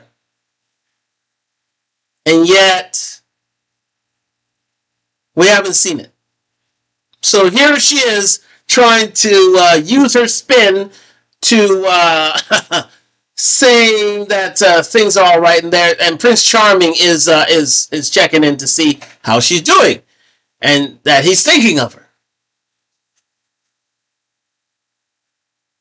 Checking in, as they say.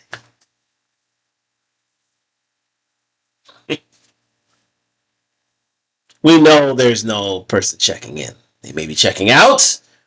They may be checking up. They may be giving her a checkup. They may be giving her an exam, if you know what I mean. But, yeah, they ain't checking up. so then she takes it upon herself to kind of like do an audio response to said text message. Hey, I'm doing okay. I truly feel like I'm really taking care of little Tia. These past 3 years. Oh my God, I'm about to cry.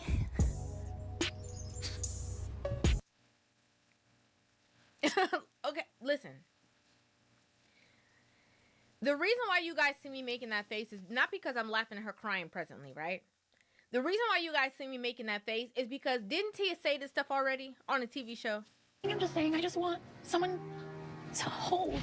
And someone told me and to hug me, and what's wrong with wanting that? She's had that. She had that. Her husband gave her that. Her children gave her that. She wanted to throw that on the way, though.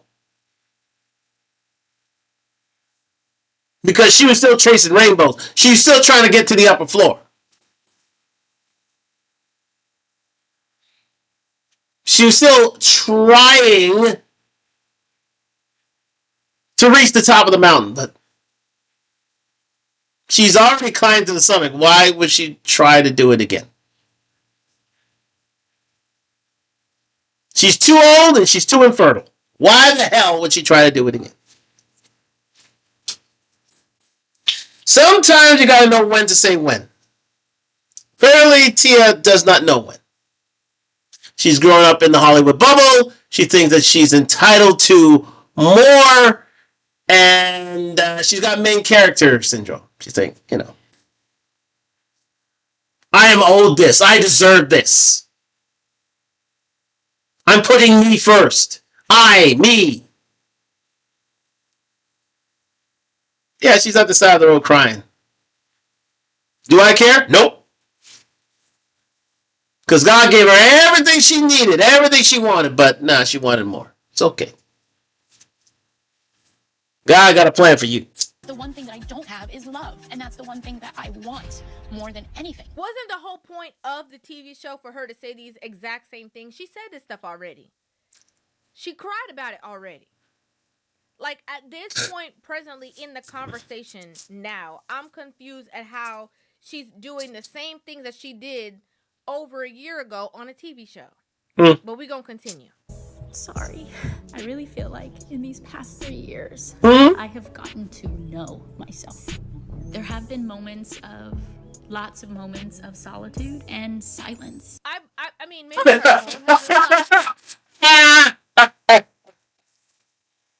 To expect.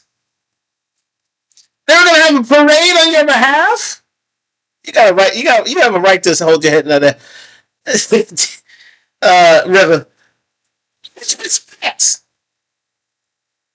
The world's gonna fall at your feet. That Prince Charming's gonna knock on your door and your life will change forever. And you'll live happily ever after. Leaving the man that you deserve to have for something bright, shiny, and new? Who observed the rule of 6? Are you kidding me? Her delusion alone grants her the L. Her delusion alone grants her the L.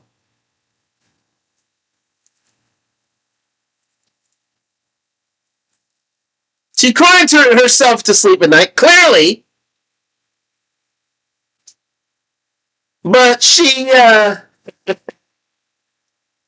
thinks that life owes her something. Life owes her nothing. Nothing at all. And when she thinks that love is around the corner, well, she's got another thing coming. Especially the love she wants. Remember, the man has to adhere to the rule of 6 and have her be whisked away from her life of mediocrity that she enjoyed for many years.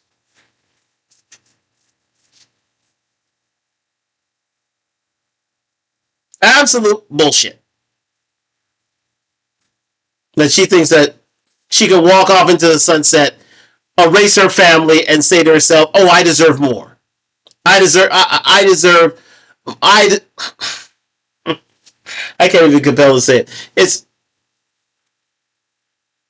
stuff for nonsense. It's just literally hope on steroids. Fact of the matter is, she should have never left her man, never left her family for this wild goose chase, which is leading to a dead end. Let's continue. And there's been solitude within, like, her own environment. But I feel like in these past 3 years, like I said before, this is just my personal opinion, I feel like there's been a lot of noise. Noise being the women on the TV shows who were having her going to, the like a Chippendales kind of show and put herself out there. Like Noise being the advice that she was getting on her show from people who were maybe bitter from their own circumstances. I had it all, but you can't have it all the time. Somebody's got to stay home with the kids or nurture the ego of the man. Yes. Do I sound bitter? Noise being the the consistent conversation around her, trying to hurry up and jump back into dating. This morning I saw on the news that speed dating is making like a really huge comeback. Oh God. I've never done anything like that, so I thought, you thought what? We're both single. Noise being the posts that she's made on social media. I feel like there's been a lot of noise. Okay. Solitude could be one thing, but outwardly it seemed that there was a lot of noise. What my therapist told me, she said, Tia, you know, you've done a lot of healing. You've done a lot of growing and you've done a lot of reading. And now it's time for you to get out there. A lot of times when I have conversations, She's been out here for 3 years, guys. And let me say this. She didn't get her whole face, and now she's got it. There it is. She wanted her whole face. That was the initial reason why she wanted out of the relationship, in my opinion.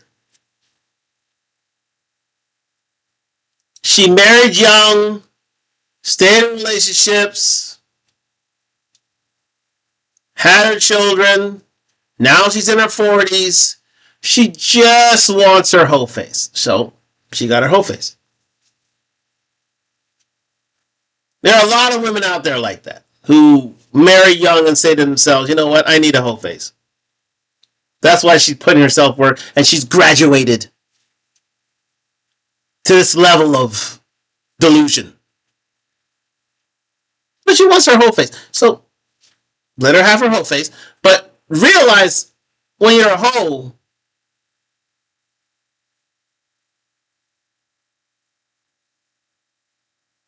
you really are alone on many a night and occasion. There isn't no men really want to be around you or be next to you when you're out, when you have your whole face. And it's public as well. That's something Tia never really foresaw. Yes, okay, have your fun, but there are consequences for your actions. Your consequences are silence and loneliness. And she's repackaging and rebranding and spinning her singledom, but do remember, it's the same old story. Nothing's changed. Her youth and fertility are gone, and she is left alone. I mean, it's very much like Kim Kardashian. Kim thought, oh, I'll leave Kanye and I'll find someone new. Has she? She had her Pete Davidson phase, and other than that, nope, nothing. Because these women think that when they leave their men, that they're of such an age and such a wisdom that, and such a status that they are deserving of men to come into their lives and sweep them off their feet and carry them on to a new horizon. But that horizon ain't coming. Especially if you're of a certain age. If you're in your 40s, yeah. You're better off staying with your man and working out with him than getting back in these streets, because these streets are ruthless. First of all, the young guys only want to sleep with you, and the older guys, well, you're damaged good with the other person, especially if you are like Tia or a Kim Kardashian. You only want high value men, and there are only certain men who want to date you, and so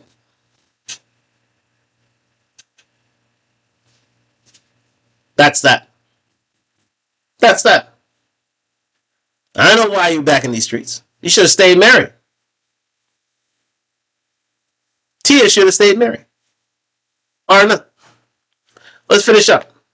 about Tia, a lot of people feel like, oh, you just don't like her, or you just, you just, are against her, or whatever the case is. And I watched Tia on my TV screen just like y'all did. Like, she was a part of my family, just like she was a part of you guys's. But what I think a lot of people misunderstand is that when somebody doesn't agree with the choices or the positions or the stances that you have, that they are against you. And love is honesty, right? And whenever she talked about just now, the reason why I'm saying all of that is because whenever she just talked about the fact that her therapist said that she did a lot of growing and a lot of healing and stuff like that. What my therapist told me, she said, Tia, you know, you've done a lot of healing. You've done a lot of growing. It takes me back to the commentary that I had about her first TV show, in which I felt that it was a missed opportunity to show women the truth of what she was really going through. I'm ready to share my story. I feel like the focal point of that TV show, it showed her low moments for like a very minute period of time, and then quickly moved on to throwing her back out there, right? Like, what were the conversations that you needed to have? What were the realizations that you had in those moments to get to said place of healing, right?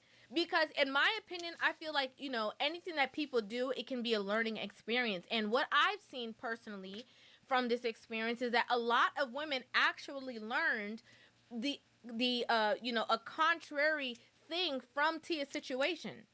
Like, there was a lot of women in my DMs when I'm covering the TV show or when I talk about certain things that were like, hey, you know, I really stuck it through my marriage based off of the conversations I was seeing, because I'm like, you know what? Maybe we can grow through this together. When I'm going through these challenges, sometimes you want to go back. And if I'm being very honest, oh my God, I'm about to cry. The only person that I ever loved in my life was my ex. Maybe we can actually mend things. And to apply what you have learned. I'm ready. I'm ready to fall in love again. What she's not ready to do is be accountable. There it is. She's not ready to be accountable. Accountable to herself at all. She made a mistake, and she knew it. She knows it. She's not ready to go back to Corey and say, I made a mistake. Please come back. She said it herself. The only person she truly loved was her ex. Why aren't you with your ex? Why aren't you with your ex? Your ex, pause, is a good-looking man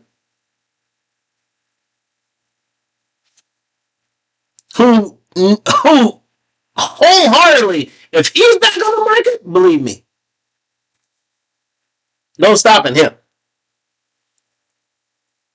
And I think you fall into Ashanti's issue where you let a good man go and someone else is going to scoop him up and then it's going to be too late. You'll never get him back.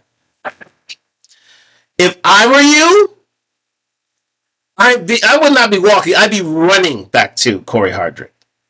Running. No equivocation about it. You are a mattress actress right now. You are in the same vein of as Tracy Ellis Ross. Let that be said. You've had your 2 children, all well and good, but you're in your 40s. You can't build a man another legacy. It's going to be hard out here. Absolutely difficult. Now, I don't see why the heck you would leave a man like that. 3 years in, you wasted 3 years when you could have been shoring up your family that much more. Giving a good account to your children, which you said on your reality TV show. The fact that you weren't a good role model to your kids. You're very guilty of that. But you're the harbinger of your own demise, dear. That's what it comes down to.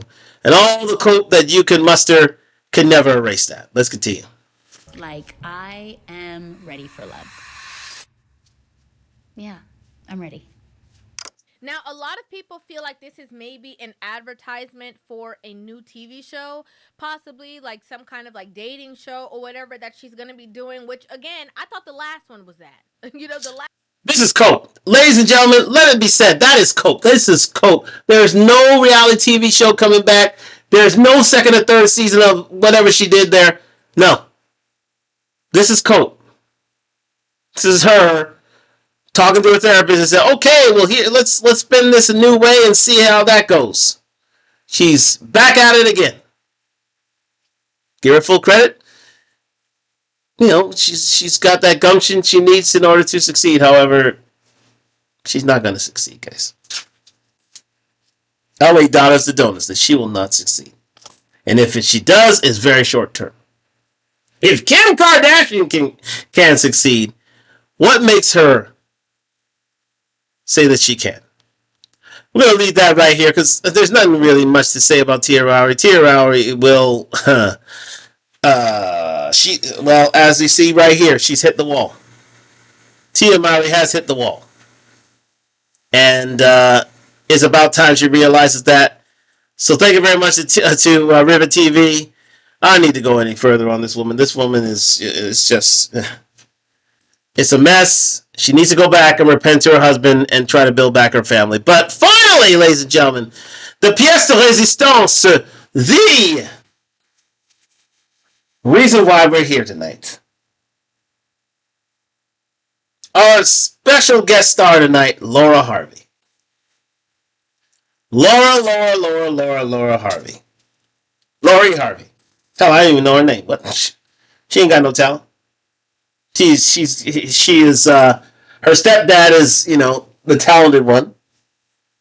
Steve Harvey, very talented comedian, hosts of Family Feud and various other things. He's the one with talent. She just trades off his name. And with that trade came the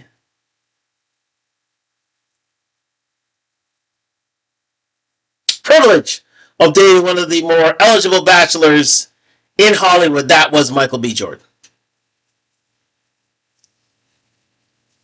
And she had a good few years of that, but she couldn't play the background again. She had to have the foreground.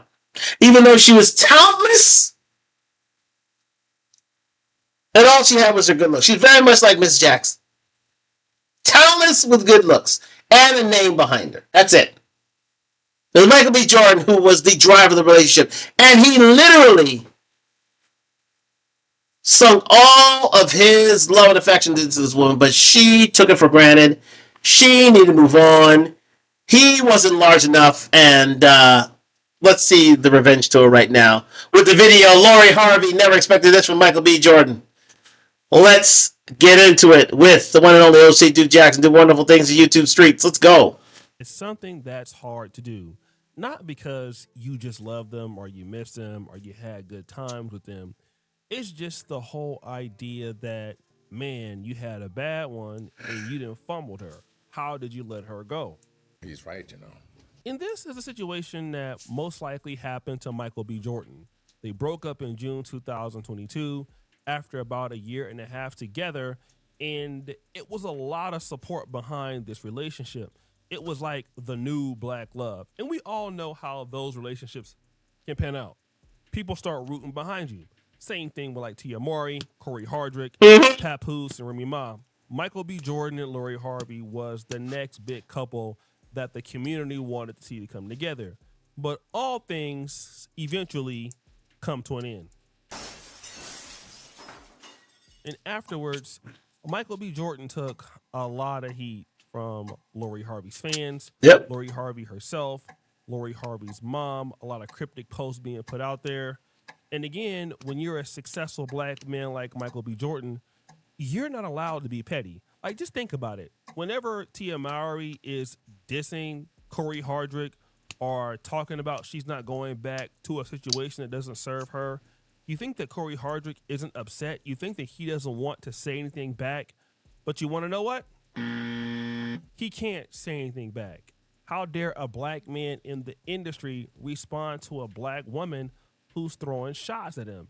Because it looks very immature. You look like a man that is a misogynist. Woo!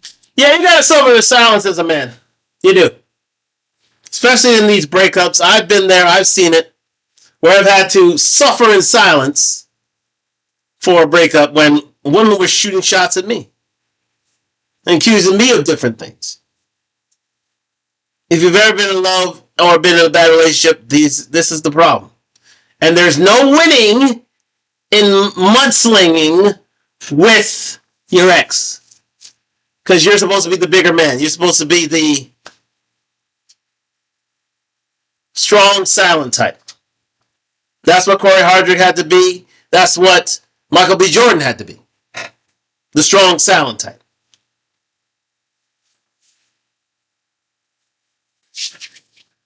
But life has a way of paying you back. Has a way of giving you the karma you deserve. And yes, he took the slings and arrows from Lori Harvey's, mother, from her fans. I don't know how they became fans anyway, but still. And from Lori Harvey herself. And believe me, Michael B. Jordan was embarrassed on a few occasions when he showed up to certain events alone, knowing that he just split up with Lori Harvey. But if you live long enough, life has a way of paying you back. Let's continue. So you, unfortunately, as a black man, especially if you have any substance, you gotta take it on the chin. And it hurts when you take it on the chin. People are out making fun of you, saying whatever they want to say. And if you're the average black man, you gotta get up there, put your clothes on every day, cry yourself to sleep, get to work and try to rebuild your life while your ex-wife or ex-girlfriend, for whatever reason, is going on and doing her thing. And that's exactly what happened when Michael B. Jordan and Lori Harvey broke up. He was just like us, putting it all back together. But while Michael B. Jordan was being silent and just working on his craft, Lori Harvey was still running her mouth. So figuring out what your non-negotiables are, never waver on them. Mhm. And if also just not being afraid to walk away from something that is not fulfilling you, making you happy, serving you, bringing out the best in you, being able to walk away from that and be like, okay, this isn't for me, and let me move on. Do you recognize that pattern? Do you recognize it? It's the same pattern that this person here gave. Tia Mowry. Remember when she graduated? When she said, that she wanted to end things that didn't serve her right, didn't serve her well, but she was putting herself first. Remember that? There's a parallel between this lady and this one.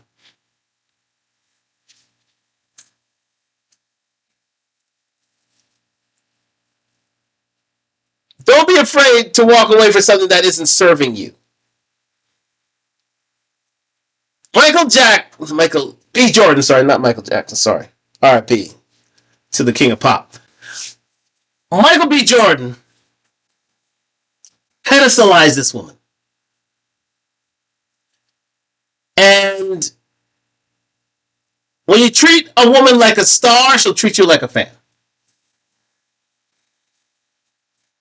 She'll treat you like a fan. So eventually she got tired of, being pedestalized by this man. And she said, nah, I could do better. So she decided to walk away. Because they weren't serving you. Main character, anyone? Weren't serving you. Okay. The least talented in the relationship, by far, needed to be served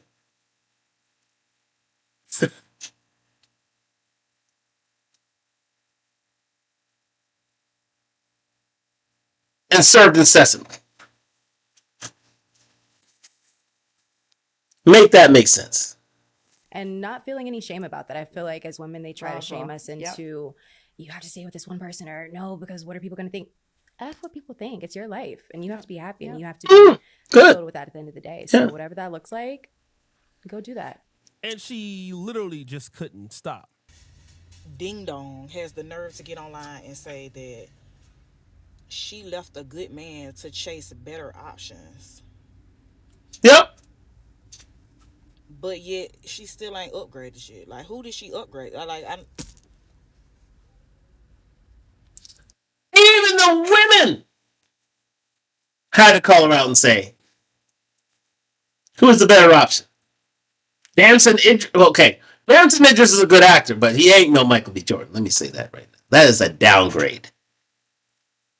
Damson Idris is a downgrade compared to Michael B. Jordan. Not even in his stratosphere right now. He's an up and coming actor, yes, but he's nowhere near Michael B. Jordan's level right now. In terms of sex appeal to the ladies, in terms of star power, in terms of what he, in terms of his status within the Hollywood community, nowhere near, anywhere near what Michael B. Jordan was. She upgraded, right? He wasn't serving her, right? So she wanted to move on to dance. That's what I'm saying. This girl has more money, and not even her money than sense. Is modern women's new version of upgrading just being alone? Yep. So it got so bad that Lori Harvey even admitted, like, look, I have good men, great men in my life, but you know what? I can afford to let them go to seek something out there that is better. And that's interesting because we really gotta look at who improved since June 2022 to see who's better. Now, you already hear Lori Harvey talking about the idea that she will not settle for something that does not serve her. In other words, it must make her happy regardless if it makes you happy. And to be fair, I see a lot of women. Another way to say this is I'm not settling for less. But of course, you hear this. Now, before 2022, Michael B. Jordan had starred in Creed. But after 2022, not only did he star in Creed 3, he directed Creed 3. Woo! This would be his first major directorial project. So instead of worrying about Lori Harvey and how she felt, he started to worry about himself. Let's go to the 2025 hit film Sinners, which grossed about $369 million worldwide and earned major award nominations.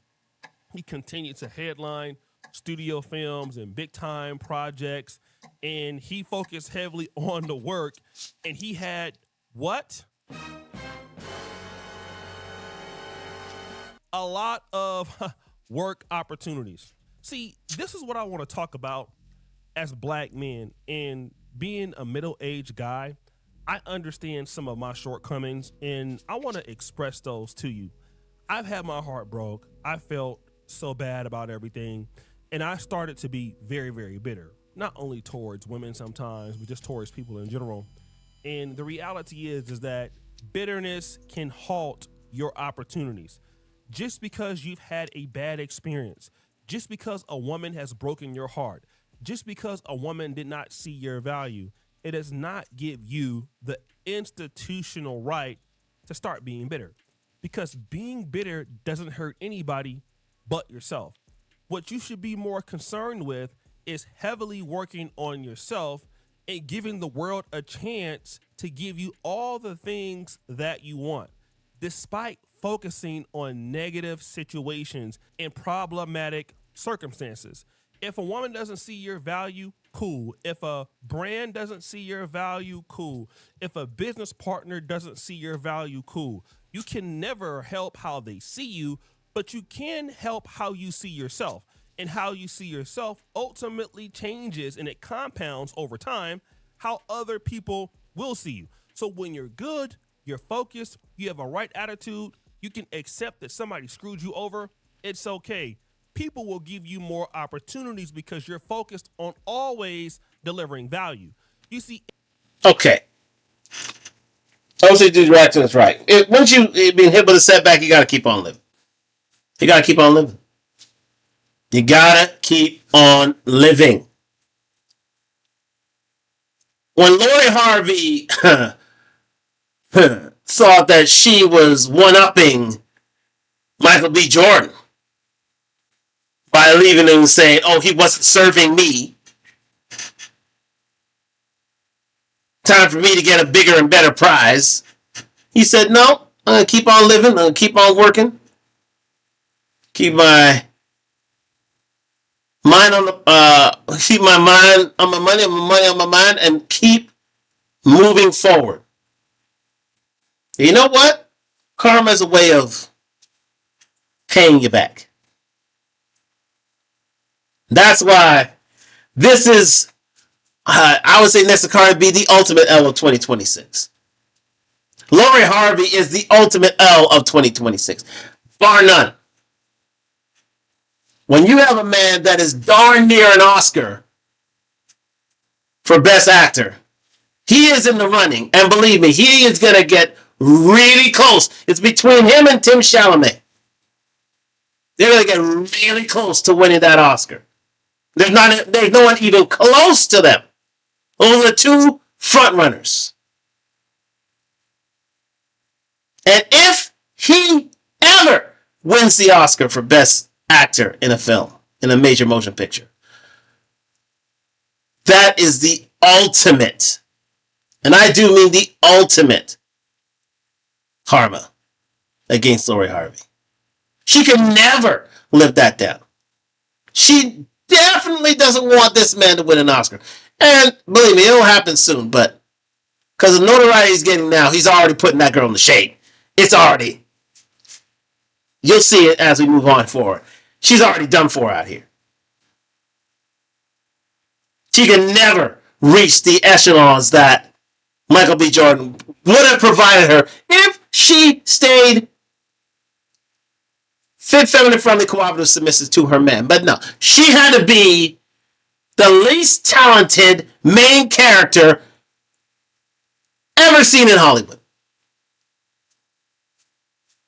She's only here on beauty and name recognition. Outrageous. Yet, Michael B. Jordan is supposed to be serving her. You dirty wretch. Let's continue. Immature people go around in the world determining what the world needs to give to them when they don't got shit popping or going on. Woo! You would expect little girls to talk like that or little boys to talk like that, but not adults. Because nobody is going to serve somebody that can't really do anything for them. That's just the reality of the situation, right? You have to be able to give something before you can give something back. And even Michael B. Jordan understood this. He was already an A-list actor, but he added on some credentials. He became a director and a producer, and his star shined even brighter after the breakup. He expanded into blockbuster and award caliber projects, which shows he had a clear momentum upwards, not downwards. Now stop the show. You see, a lot of ladies want to see you after y'all break up, and they want to be able to point to the fact that in your momentum went downwards after them. That may happen some of the time, but typically it doesn't happen because all we got to do is look at the man's life after you and look at his life when he had you. Or we can look at your life after you, and let's look at Lori Harvey's life. Now, she's had some solid growth, but it's been less dramatic. She still ain't married. She's been spinning the block. She is still modeling and has some campaigns, but she's not risen to the value of Michael B. Jordan. Nope. I'm going to tell you why, because she never felt the need to do so. Of course, she has a skincare brand and a swimwear and some fashion ventures, but none of them have risen to the level of Michael B. Jordan's career aspirations, because Michael B. Jordan is concerned about providing value all the time, and Lori Harvey is concerned about giving the world whatever she feels like giving the world, and it works when you're hot, but it doesn't work when you're 45, and it doesn't work when you're 50. It works when you're already a high-profile model and influencer, and you have the Steve Harvey connection, but after a while, you have to give the people what they want and not what you want to give them. Here's the thing about Laura Harvey. I'm glad she's got her eyes open for this. The thing about Laura Harvey is she's here on her looks and looks alone. That's it. She has a family name. Okay, the Harveys, fine. She's a good-looking woman. Very much like Miss Jackson. Very much like her. Very much like Kimora Lee Simmons. Very much. Well, I wouldn't say Cardi B so much. I guess you could say Cardi B. All these women have said they had good looks, but you know what? They thought themselves as the main character. They thought themselves as being the center of the universe. They thought of themselves as being the ones who should be worshipped.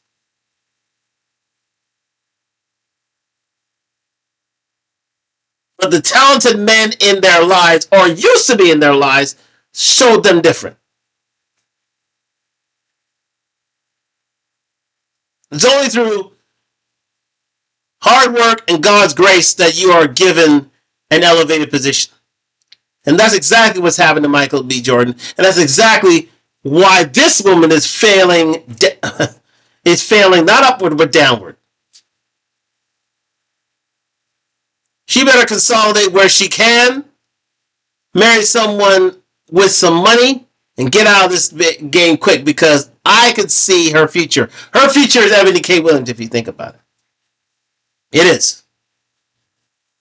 Very much Ebony K. Williams, where she sings her shit don't stink, and that she will keep upgrading until that one guy in her life will surpass Michael B. Jordan, and she'll be the one laughing last. But that won't happen. I can guarantee you that won't happen. She had, the best leading actors in Hollywood. If she just shut up and remained cooperative and submissive to that man, he would have bought her the world. But she got cocky, she got crazy, and got stupid. And now she's selling these goddamn eyeliner products. Some stupid ass. Oh my gosh. Let's continue. And ultimately what happens is you get a steady growth rather than a breakout leap. And when you're Michael B. Jordan, the reverse is true. How do we know that the reverse is true? You are shining herald of Michael B. Jordan.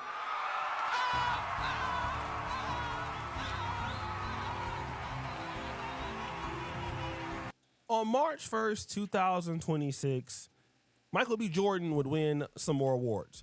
He would win Best Male Actor in a Leading Role for the ACTR Awards, the NAACP Image Awards, Entertainer of the Year, and Best Actor in a Motion Picture. He's most likely going to win an Oscars. The whole world is talking about him. He's even nominated in BAFTAs. I mean, his career trajectory is going up.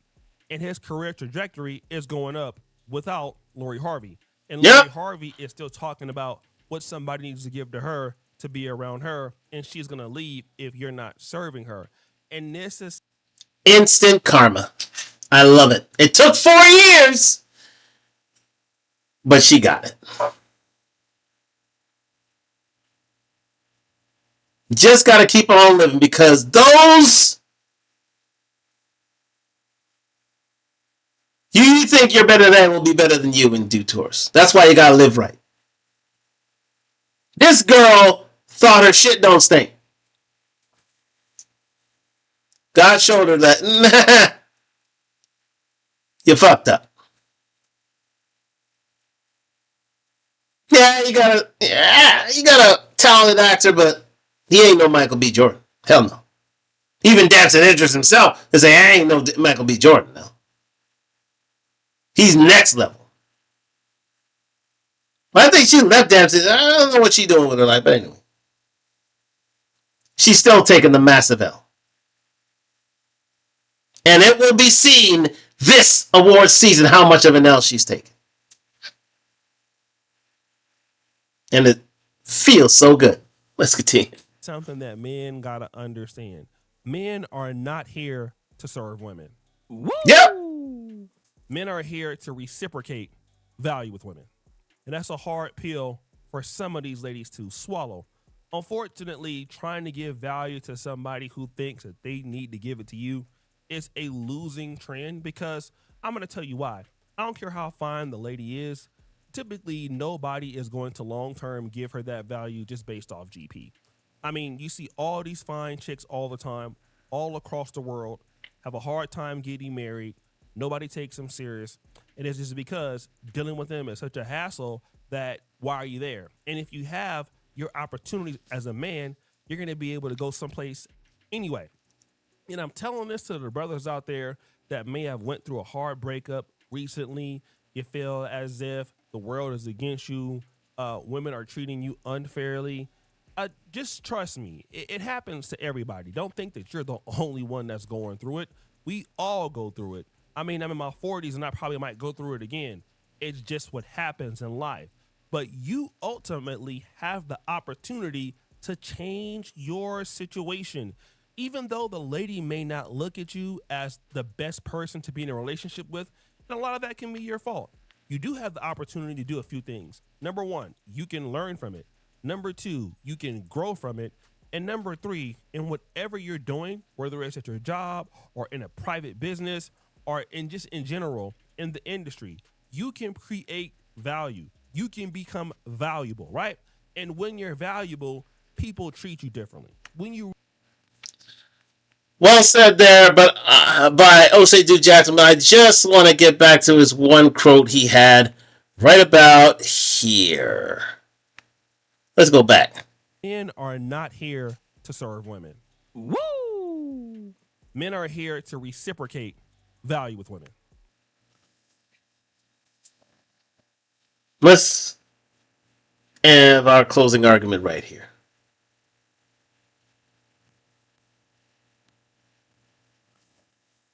Gentlemen, you saw 5 L's taken by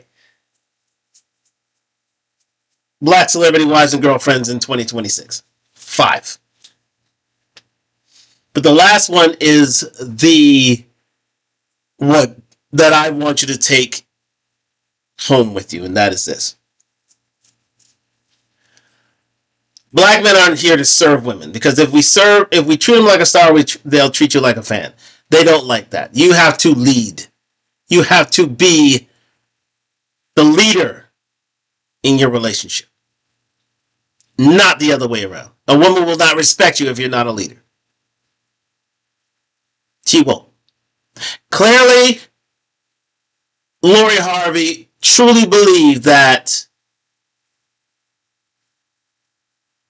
Michael B. Jordan could not lead her. She had to be the number one. She had to be served by Michael B. Jordan. And as my mother always said, jackass can't teach racehorse how to run race. Lori Harvey is the jackass. Michael B. Jordan is the racehorse. He is the thoroughbred. He is the talented one. How, in her self-righteous mind, she believed that she was the one to be served simply because she has a certain amount of beauty is stunning. Most of these women think they have a certain amount of beauty and they should be served, and it is stunning. Cardi B did. Tia Mowry did. Miss Jackson did. Lori Harvey did. And Kimora Lee Simmons did. They all, in their own special way, thought that they were the ones to be served. Now they're all getting their asses handed to them. And that's what tonight is all about.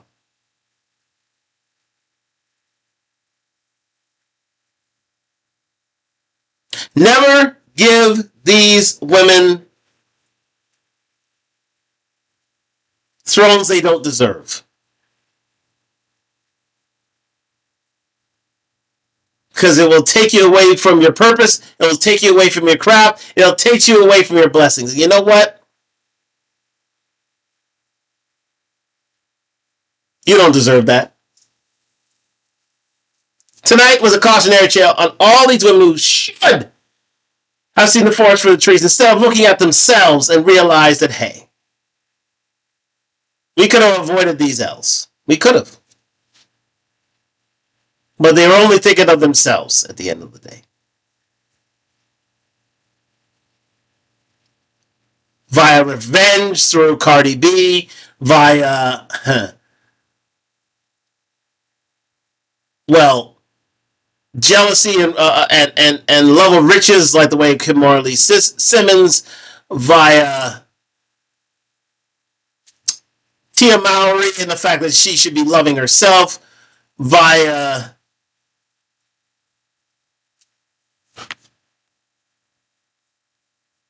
Laura Harvey and her belief that she should be served and not